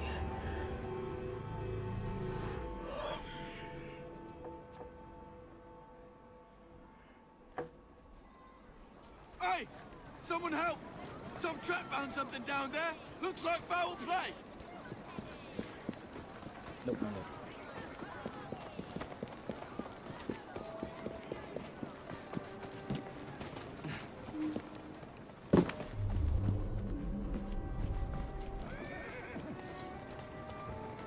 Male body dressed in the manner of wealthy businessman. He's wearing only one shoe.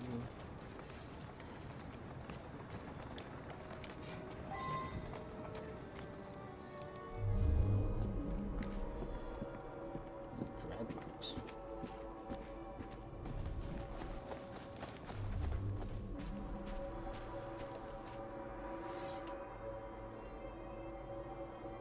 Now that I've seen this, I should ask more questions.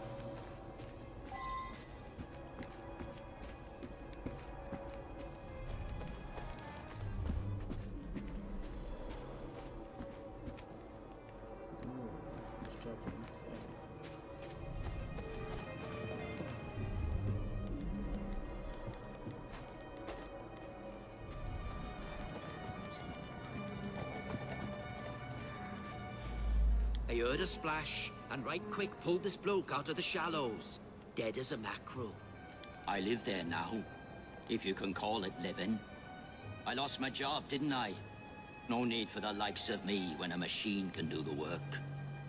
A nice warm coat like that on a dead man? What do you expect? I snatched it before somebody else came along to nick it. Like you.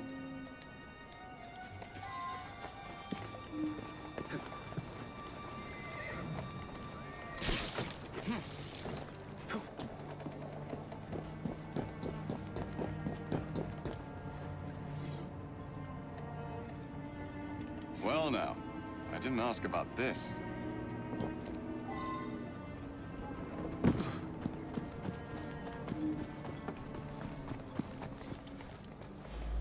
The midnight train?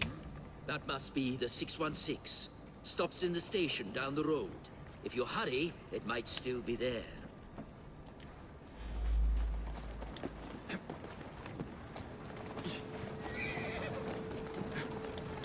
The train station here. Yeah.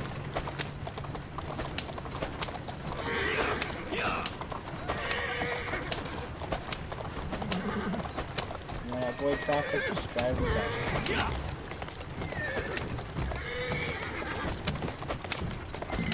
Still working his foundry. I've never even seen him. None of us workers ever knew what he looked like. That one. Clever little minx. She and the barman got a little scam going. I think everyone on the staff knows about it.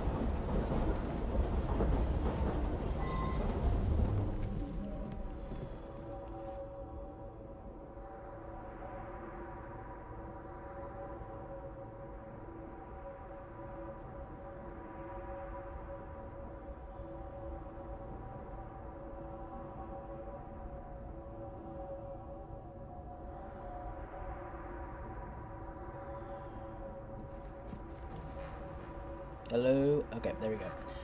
Sorry about that, my mic stopped working. A lot of my USB connections just stopped working for whatever reason, and I had to restart everything, and then my recording started frame rate skipping. The Elgato just started bugging out.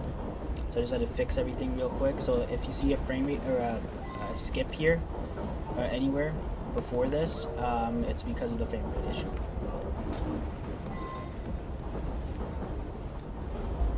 I've been Mr. Wolf's valet for going on several years.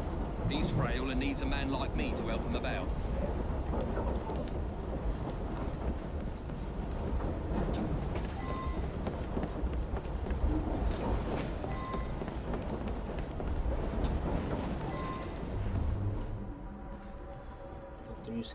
Three clues in here somewhere. Yeah, oh, the roof. Even though they mentioned the roof, so I didn't think about it. Just shoot. Caught him.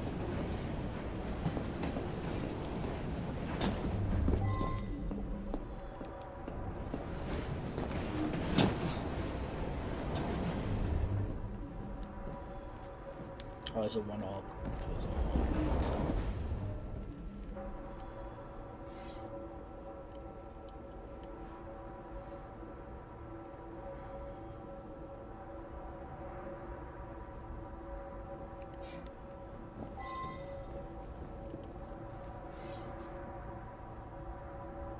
should return and find out about this.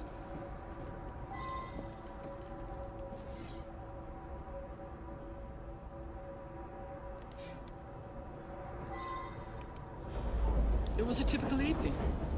As far as I knew, nothing unusual happened until you came aboard with this story of a murder.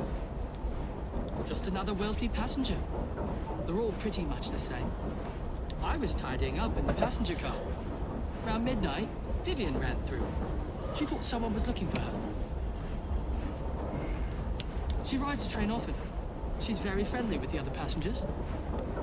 Alright, so I got an idea here. So Vivian drugs Killian to pretend to have sex with him to get money. And someone knows about this, so they distract Vivian by sending her a note to meet by the food cart or some shit, I don't know, restaurant carriage. And then they sneak in and take Killian, so they would have to know about it. Nothing unusual. A couple of passengers came in and had a sort of business meeting. One of them was buying a lot of drinks for the other, and then they started to argue. But Vivian went over and joshed them out of it. Oh, well, it's a noisy train. Plenty of passengers have trouble getting to sleep, so I keep sedative here behind the bar, yeah? Peter, nice bloke. Came here after being sacked from a foundry a few months ago. Tell you, he looked white as a ghost after he served the businessman. She's a frequent passenger, that one. Hangs about with the wealthier sort. Likes to entertain them, if you take my meaning. Yeah, I helped Vivian fleece the dupes. I slipped a pill in the wine for the table. Both gents got sleepy, but Vivian picked the richest one. I think I know who did it. Peter worked with me at the foundry. He's a very strong bloke. I got my arm mangled in one of the damn machines they put in. Then Killian sacked the old crew. Peter, he helped me get hired as train staff.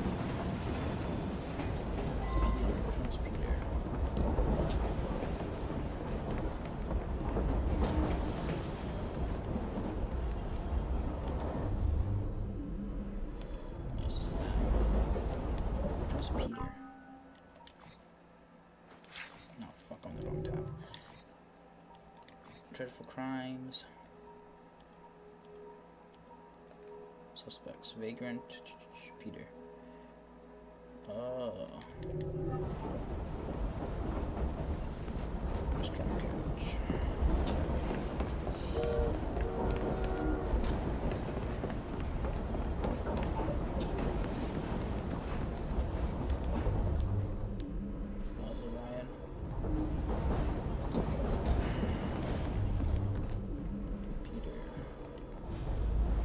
I gave him what he deserved. The man was heartless.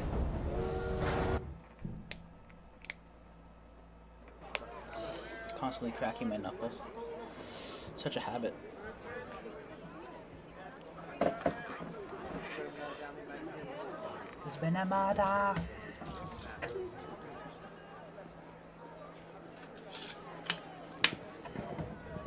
I believe something larger is afoot. A lot of murderous anger concerning industrialists. Might be something to look into. Up to the cliff with you. Let's read through this.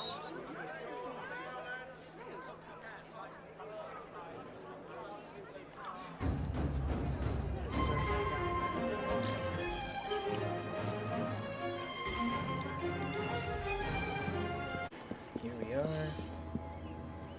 Conjuring up a killing. Solve this murder of the spiritual Theodius the Amazing. Is this Dickens?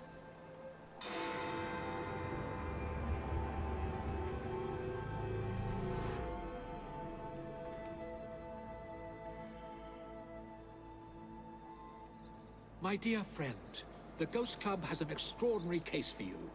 Spiritualist Thaddeus the Amazing has predicted his own death at his next seance.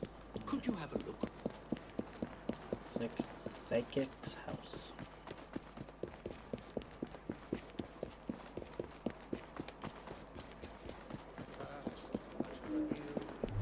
Each of you. We have a visitor.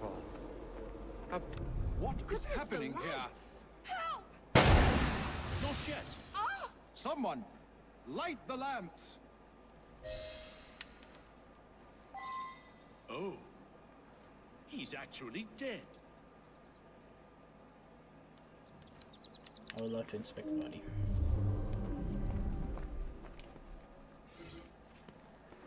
His hair and clothing have been slightly scorched from the explosion, but the knife has been stuck in the torso.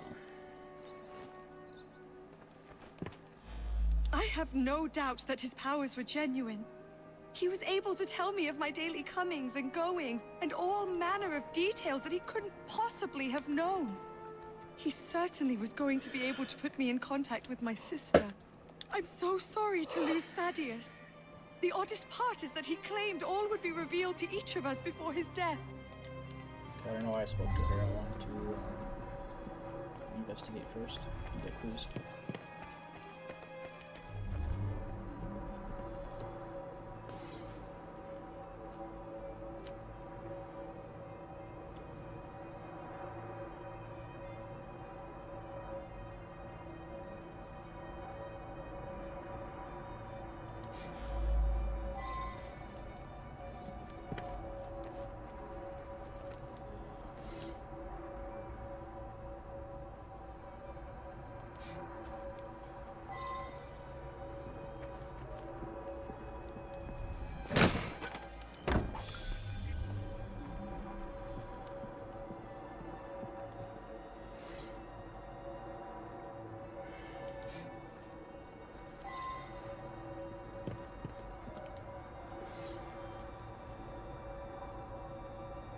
Now that I've seen this, I should ask more questions.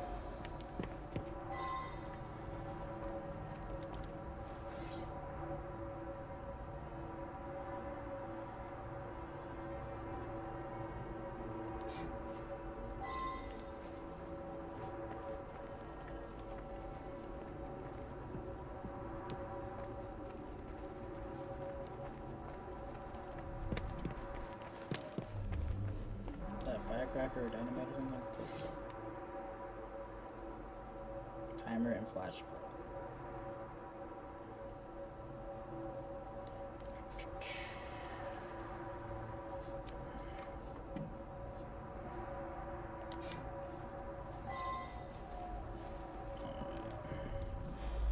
I've been coming here to decide whether I should accept a marriage proposal.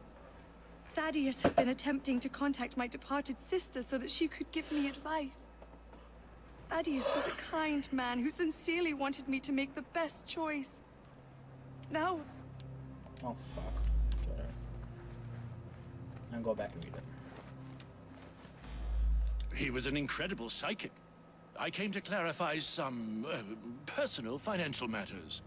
I don't understand what happened. He foretold his own death, but I didn't expect it to happen like this. This is so frustrating.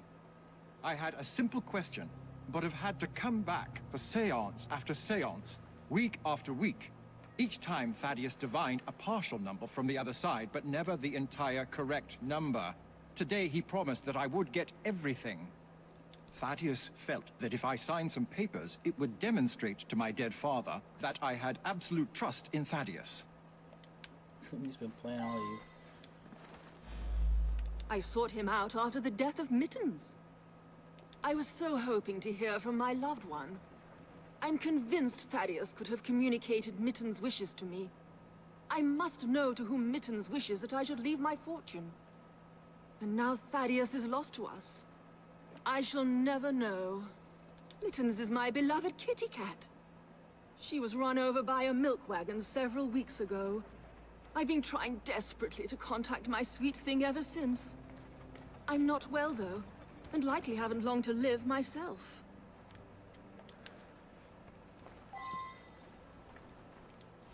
Nothing but a showman, really. Each week he gave a seance with all his clients present together. So many people makes everything much more dramatic. I attend Lady Ursula at these sessions. She's ailing and needs someone to help her along.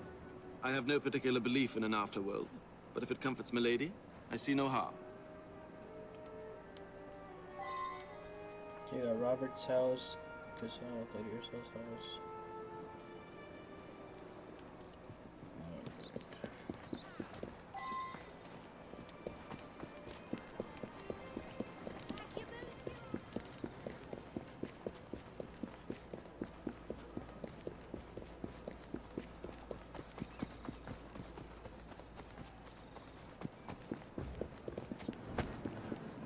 What's all that?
My brother has become obsessed with some secret bank account. He inherited almost all of my father's fortune, as well he should as the male heir. But some was locked in a secret account. I think it unlikely that it should be a significant amount. I went along to the seances a couple of times. I thought it was a waste of my brother's time. Power of attorney to a psychic? That sounds very unusual indeed.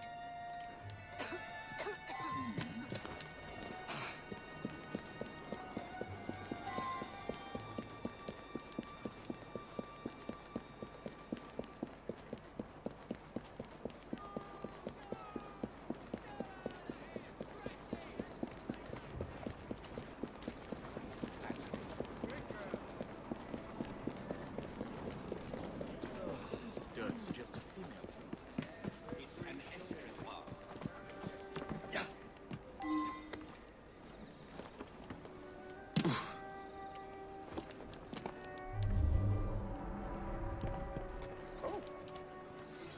Oh. What the devil do you think you're doing, barging into me home like this?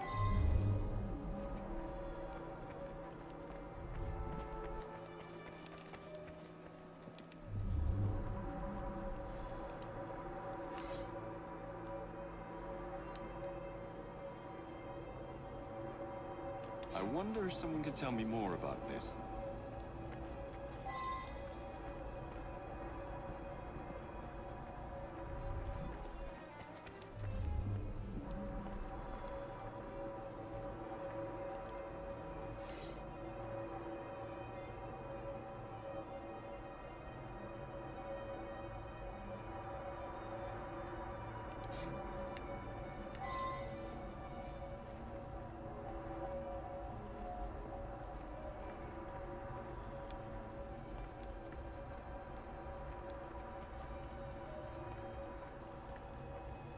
Missing one clue from Rogers.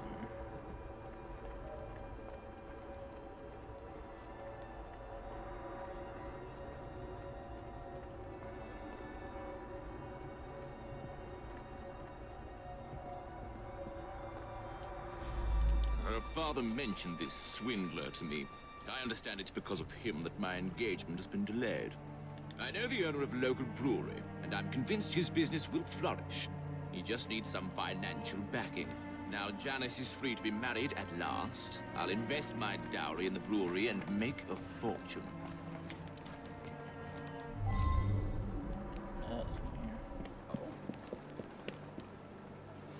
This is my property. Get out at once. I don't know. Because no one ever wants to buy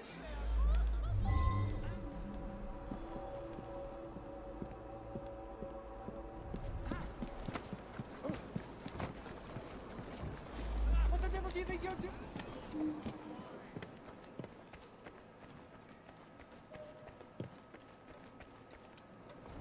Never trust a man who tells you what you want to hear. He's after something.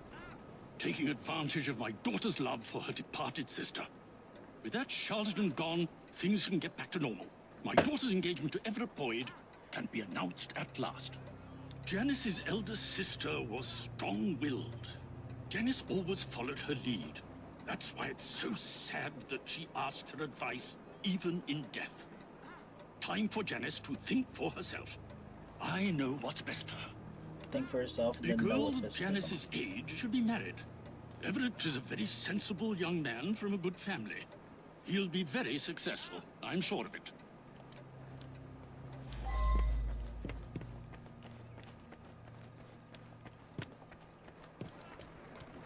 Janice is a lovely creature. I would be honored were she to accept my proposal. I do adore her. Like, dude, just sounds creepy. Nothing unusual about him. Just a regular fella. I've seen him go into that building over there. What building?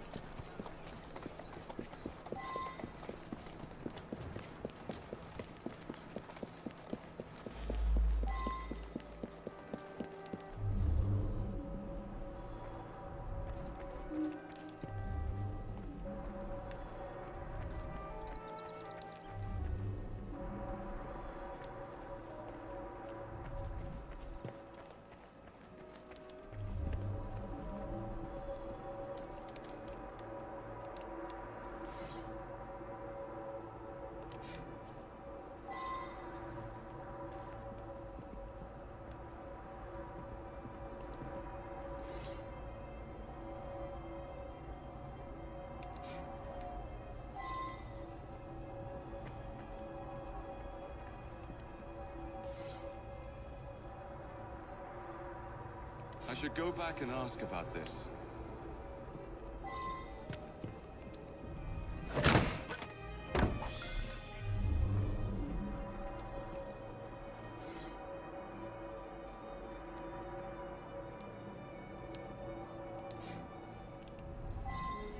Oh fuck, come on.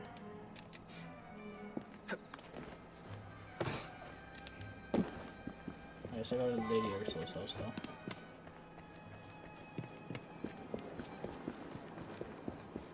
But I have opened all locations now, so that's nice.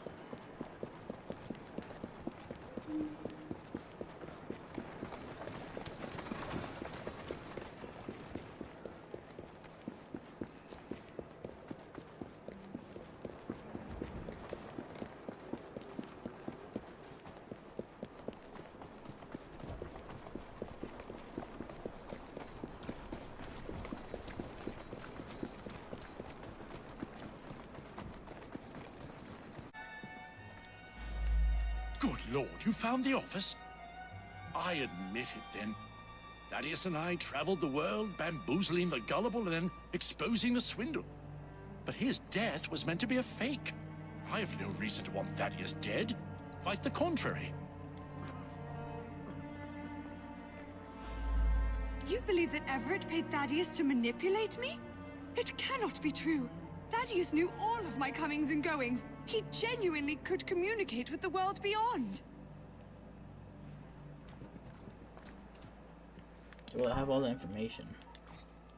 I'll kill the fucker.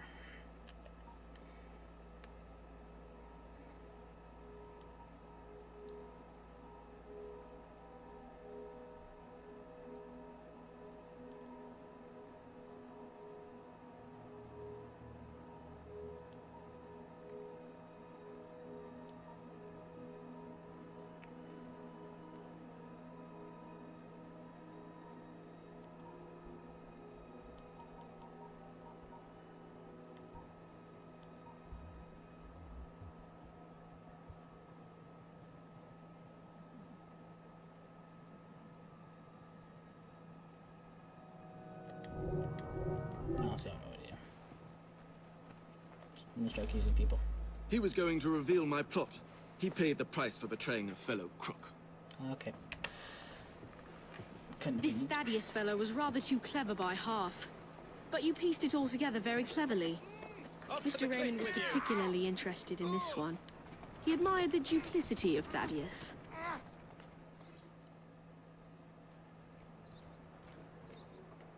Oh, this is long as shit.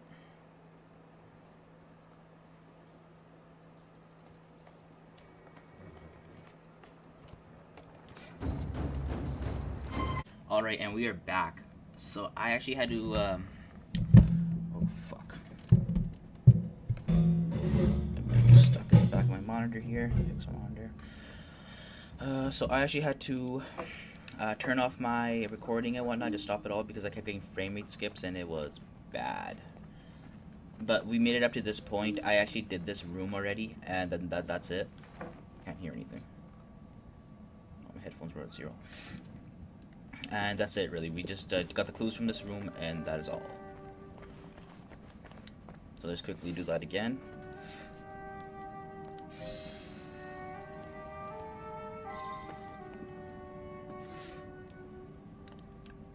I should go back and ask about this. Yeah, there were just so many frame rate skips that I just had to turn it off. Please. Now that I've seen this, I should ask more questions. See me open the safe. Okay, I'll leave in 1 second. I'll just grab the last of these clues.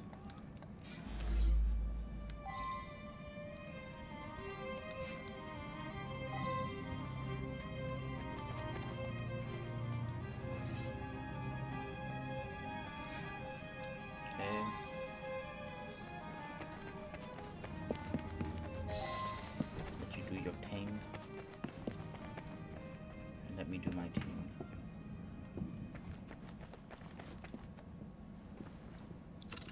Stop right there, you little thing.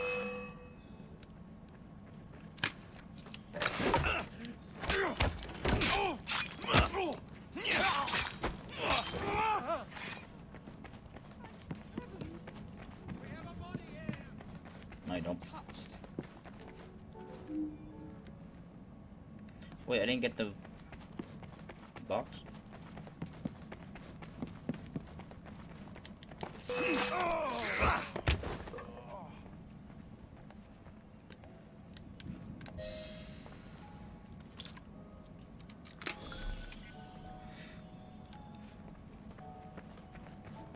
Alright, continue with the investigation. I may now talk to the Queen.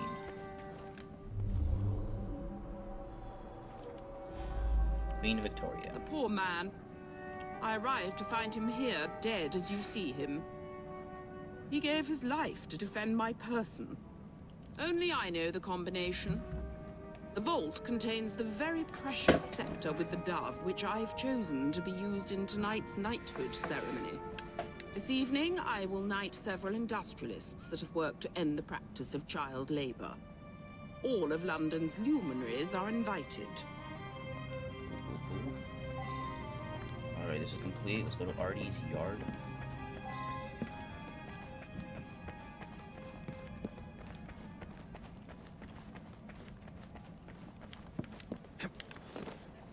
Simply enough thing to replace his kind.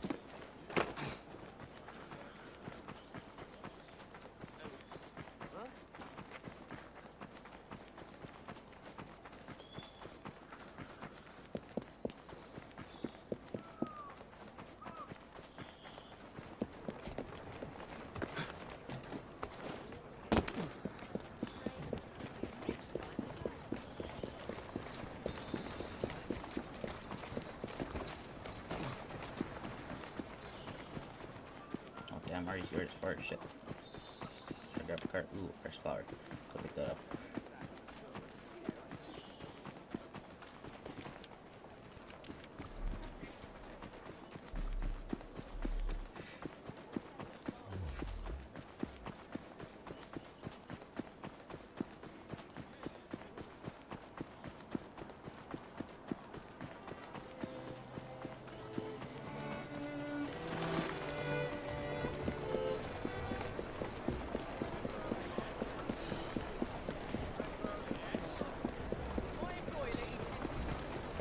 Damn, how far is this? Oh my goodness. Okay, got this card.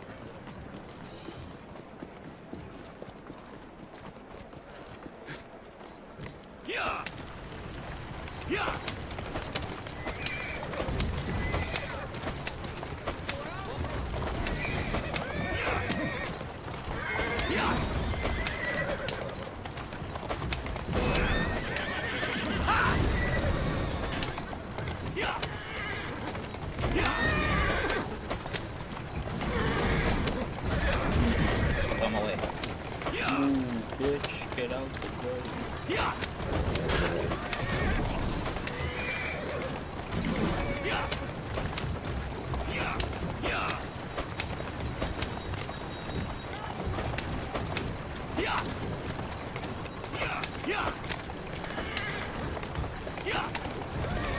Slow down now.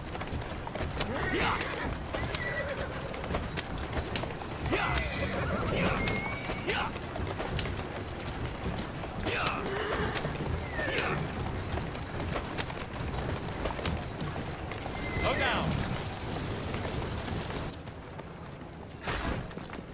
I don't see how. Look no further for everyday wares.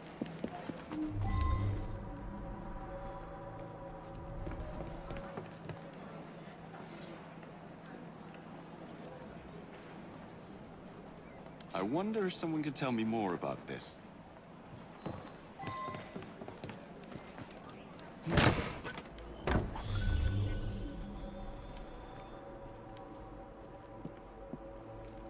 Let's try to clue around here somewhere.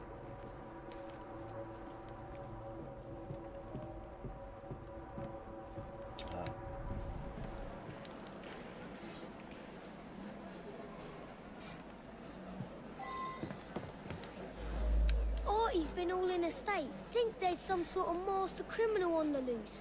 Then this morning, he's gone.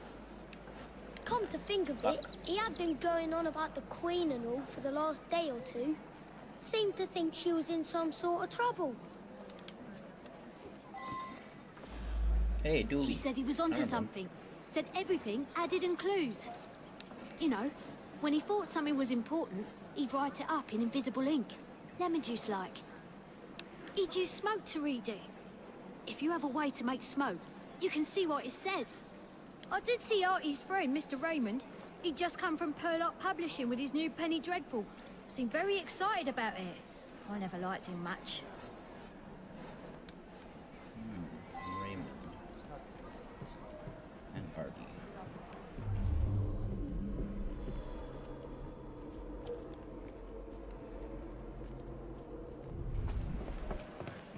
Need smoke to see the paper.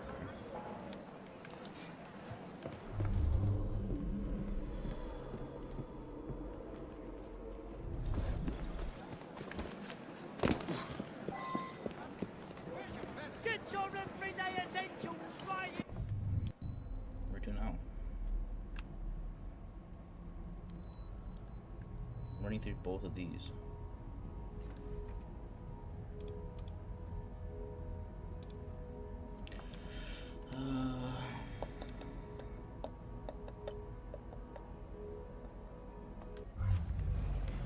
As I said, I need smoke to see the blank paper. How do I get smoke? I know smoke comes from fire. Do I just go up to one of these or something? One of these chimneys.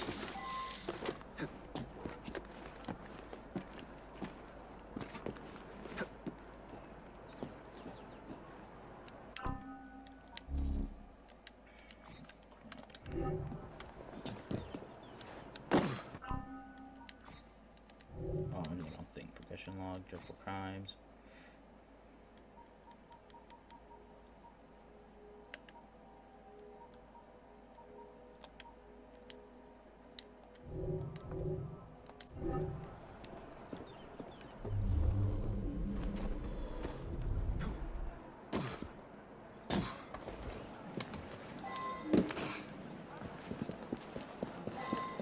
Everything. If you change your mind, you know where to find me. Looks like someone. Stay clear of.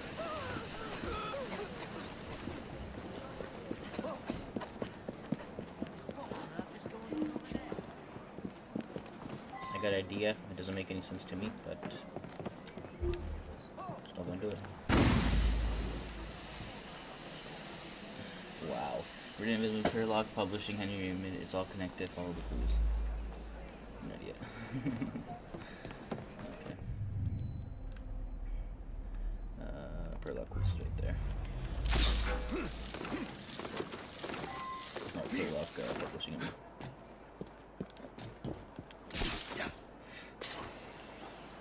Tell me if that worked.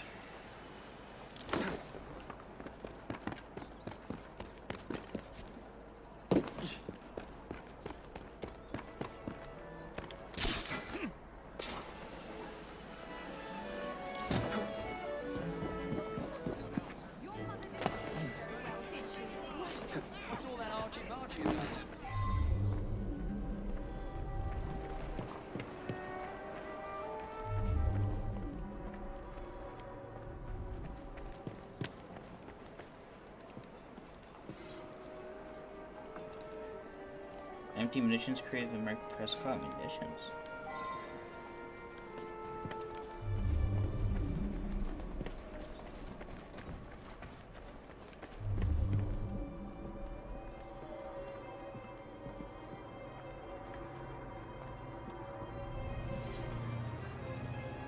Map plan of Buckingham Palace, the Queen's study circled in black.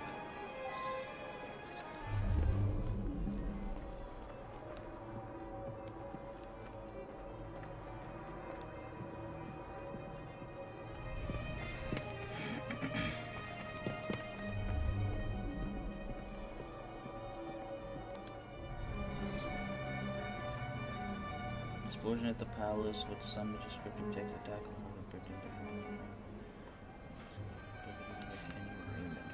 What the fuck is happening, bro?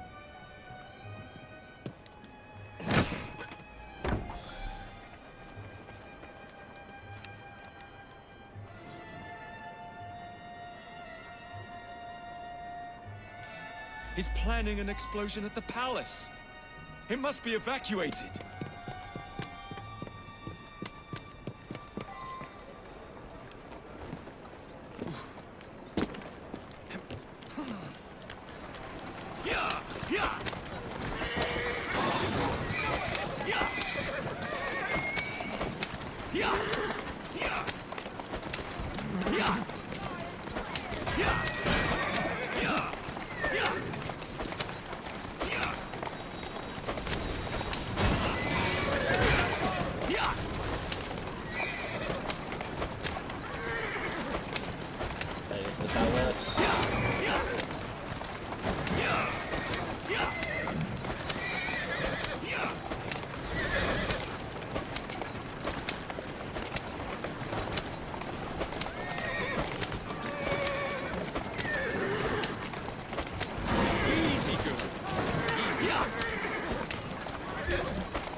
That's how you do that.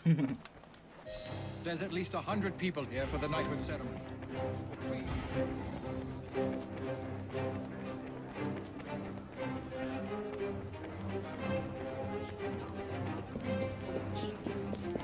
Run!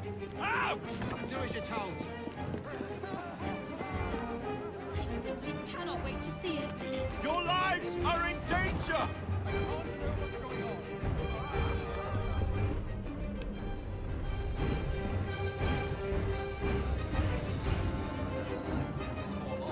Out of here now! Damn you! Whatever is happening? There's going to be an explosion! Mr. Frye, I grant you leave to order me to leave.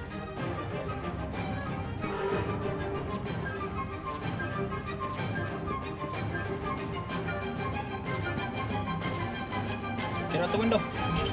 Good. They're out. Why is nothing happening? Nothing? What's going on? I've been tricked! Raymond! Why has he done this? What is happening, bro? I'm so confused.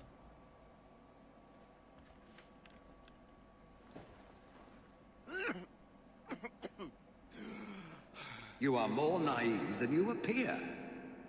He is the key.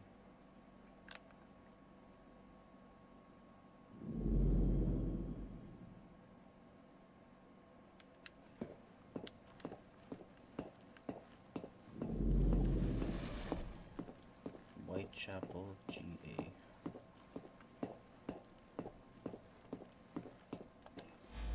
Look beyond the obvious, beyond surface appearances. Look beyond the...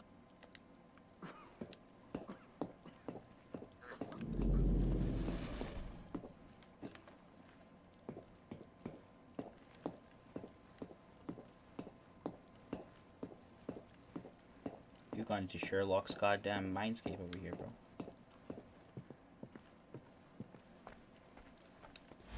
Nothing but a showman. So many people makes everything more dramatic.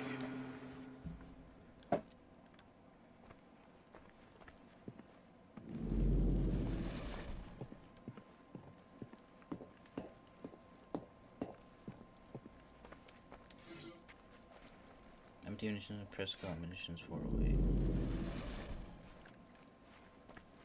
That was at the study, and there's empty Prescott munitions at the body for this one as well.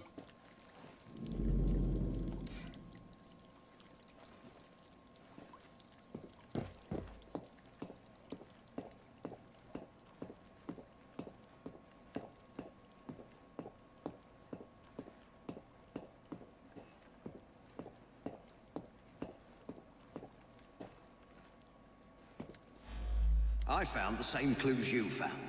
I knew there was to be an explosion, and I led you here to save everyone. I'm as mystified as you are that nothing happened.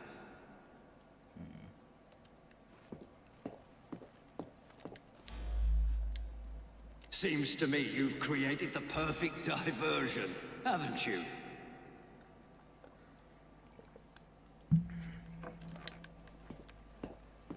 Is he a criminal mastermind? I don't think he's a terrorist. You've helped me herd all those dreary people to certain death. We shall hear the explosion presently.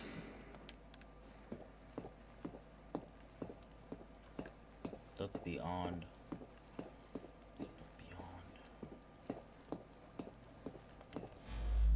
Quite right.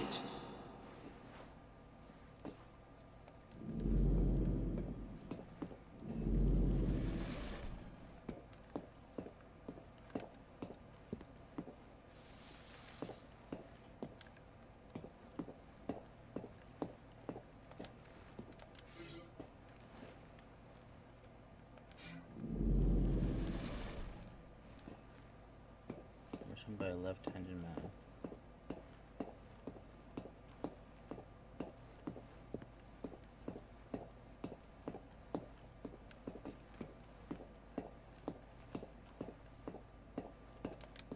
I brought him his invitation to the knighthood ceremony.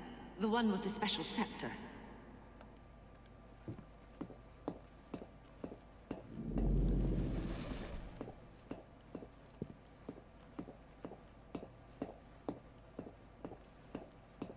A knighthood ceremony. Okay. Let's mention it before in the crimes as well. Dove of the night.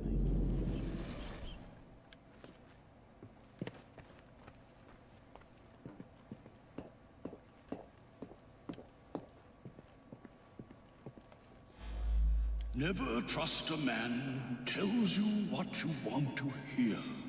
He is after something.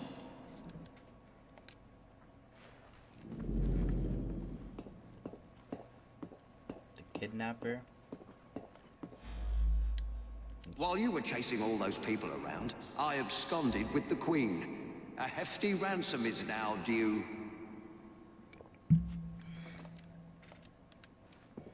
I don't think he's a kidnapper.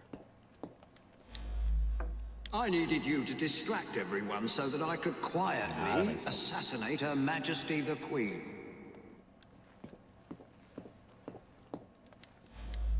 A man like me can take anything he wants. I think he stole even the Queen's most beloved item of all her crown jewels. The priceless and symbolic scepter with the dove. I think he's a thief. The scepter with the dove, taken with your help. What could better display my genius? Knew it. And then Artie is the only one that figured it out beforehand.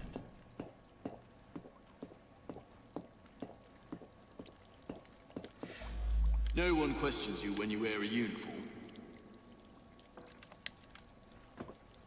True. No one does question you when you're wearing it.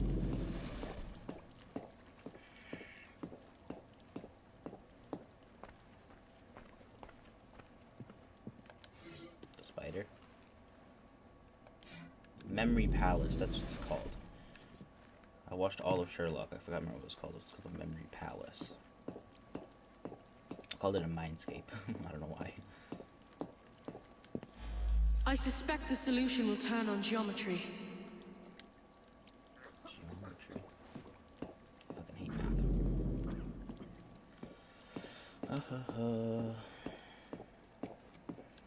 Okay. I am a fellow of many skills. Cracking a safe is but one.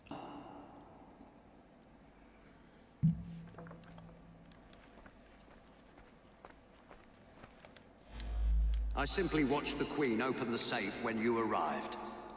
How?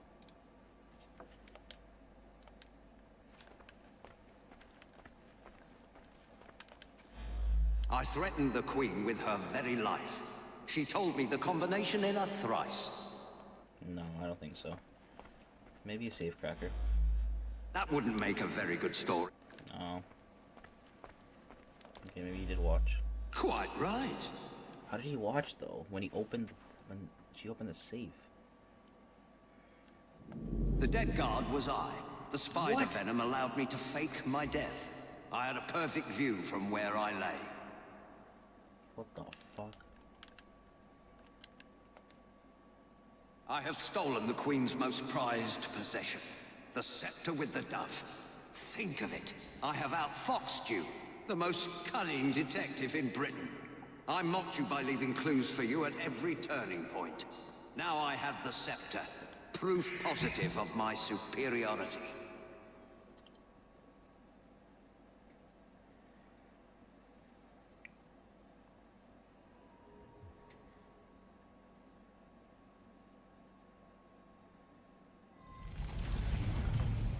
Jacob! Wake up! It's Raymond! He's taken Artie hostage! I know. They're on the Figure it out. roof! Oh, what the fuck? Evie's here to help you, Jacob!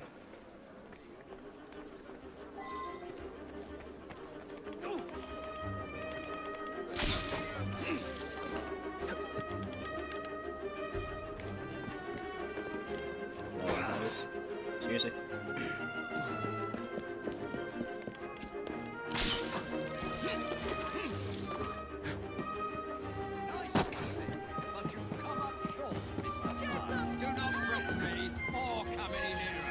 This lad's very life depends on...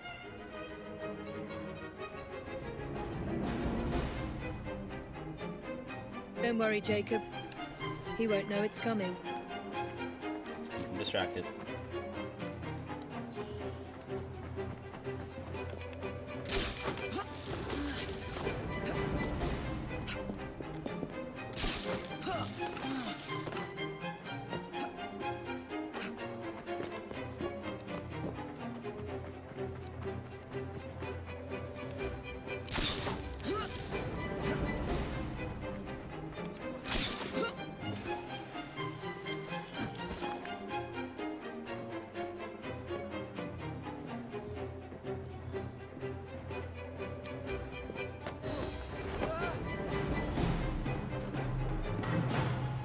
Raymond, you asshole.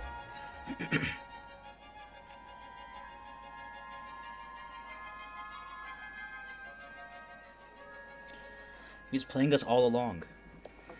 I suppose this means our detective days are over. But what about you, Artie? I'm glad I survived Mr. Raymond's insanity, but sadly he won't be here anymore to write more books. A great loss, I'm sure. I'm quite serious, Miss Evie. Me and my friends waited every week to read the next number and find out what happened next. Why don't you write some yourself? A fellow would have to be very clever indeed. Sounds like you'd be in your element, my dear. The gruesome Whitechapel murders by Artie. I should think I would use my full name. By Artie Conan Doyle.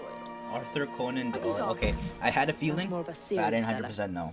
The author of Sherlock Holmes himself. That's fucking amazing. I love that.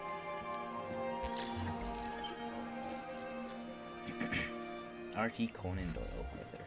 That's great. That's fucking great. Alright, I think that is it for the Penny Dreadful crime things here. Or the Dreadful Crimes. I can't remember what the fuck they're called. Yep, Dreadful Crimes is over. Next, we go to the Regis Vault. But that is it for this episode, guys. Hope you guys enjoyed. I'll see you guys next time. Peace out.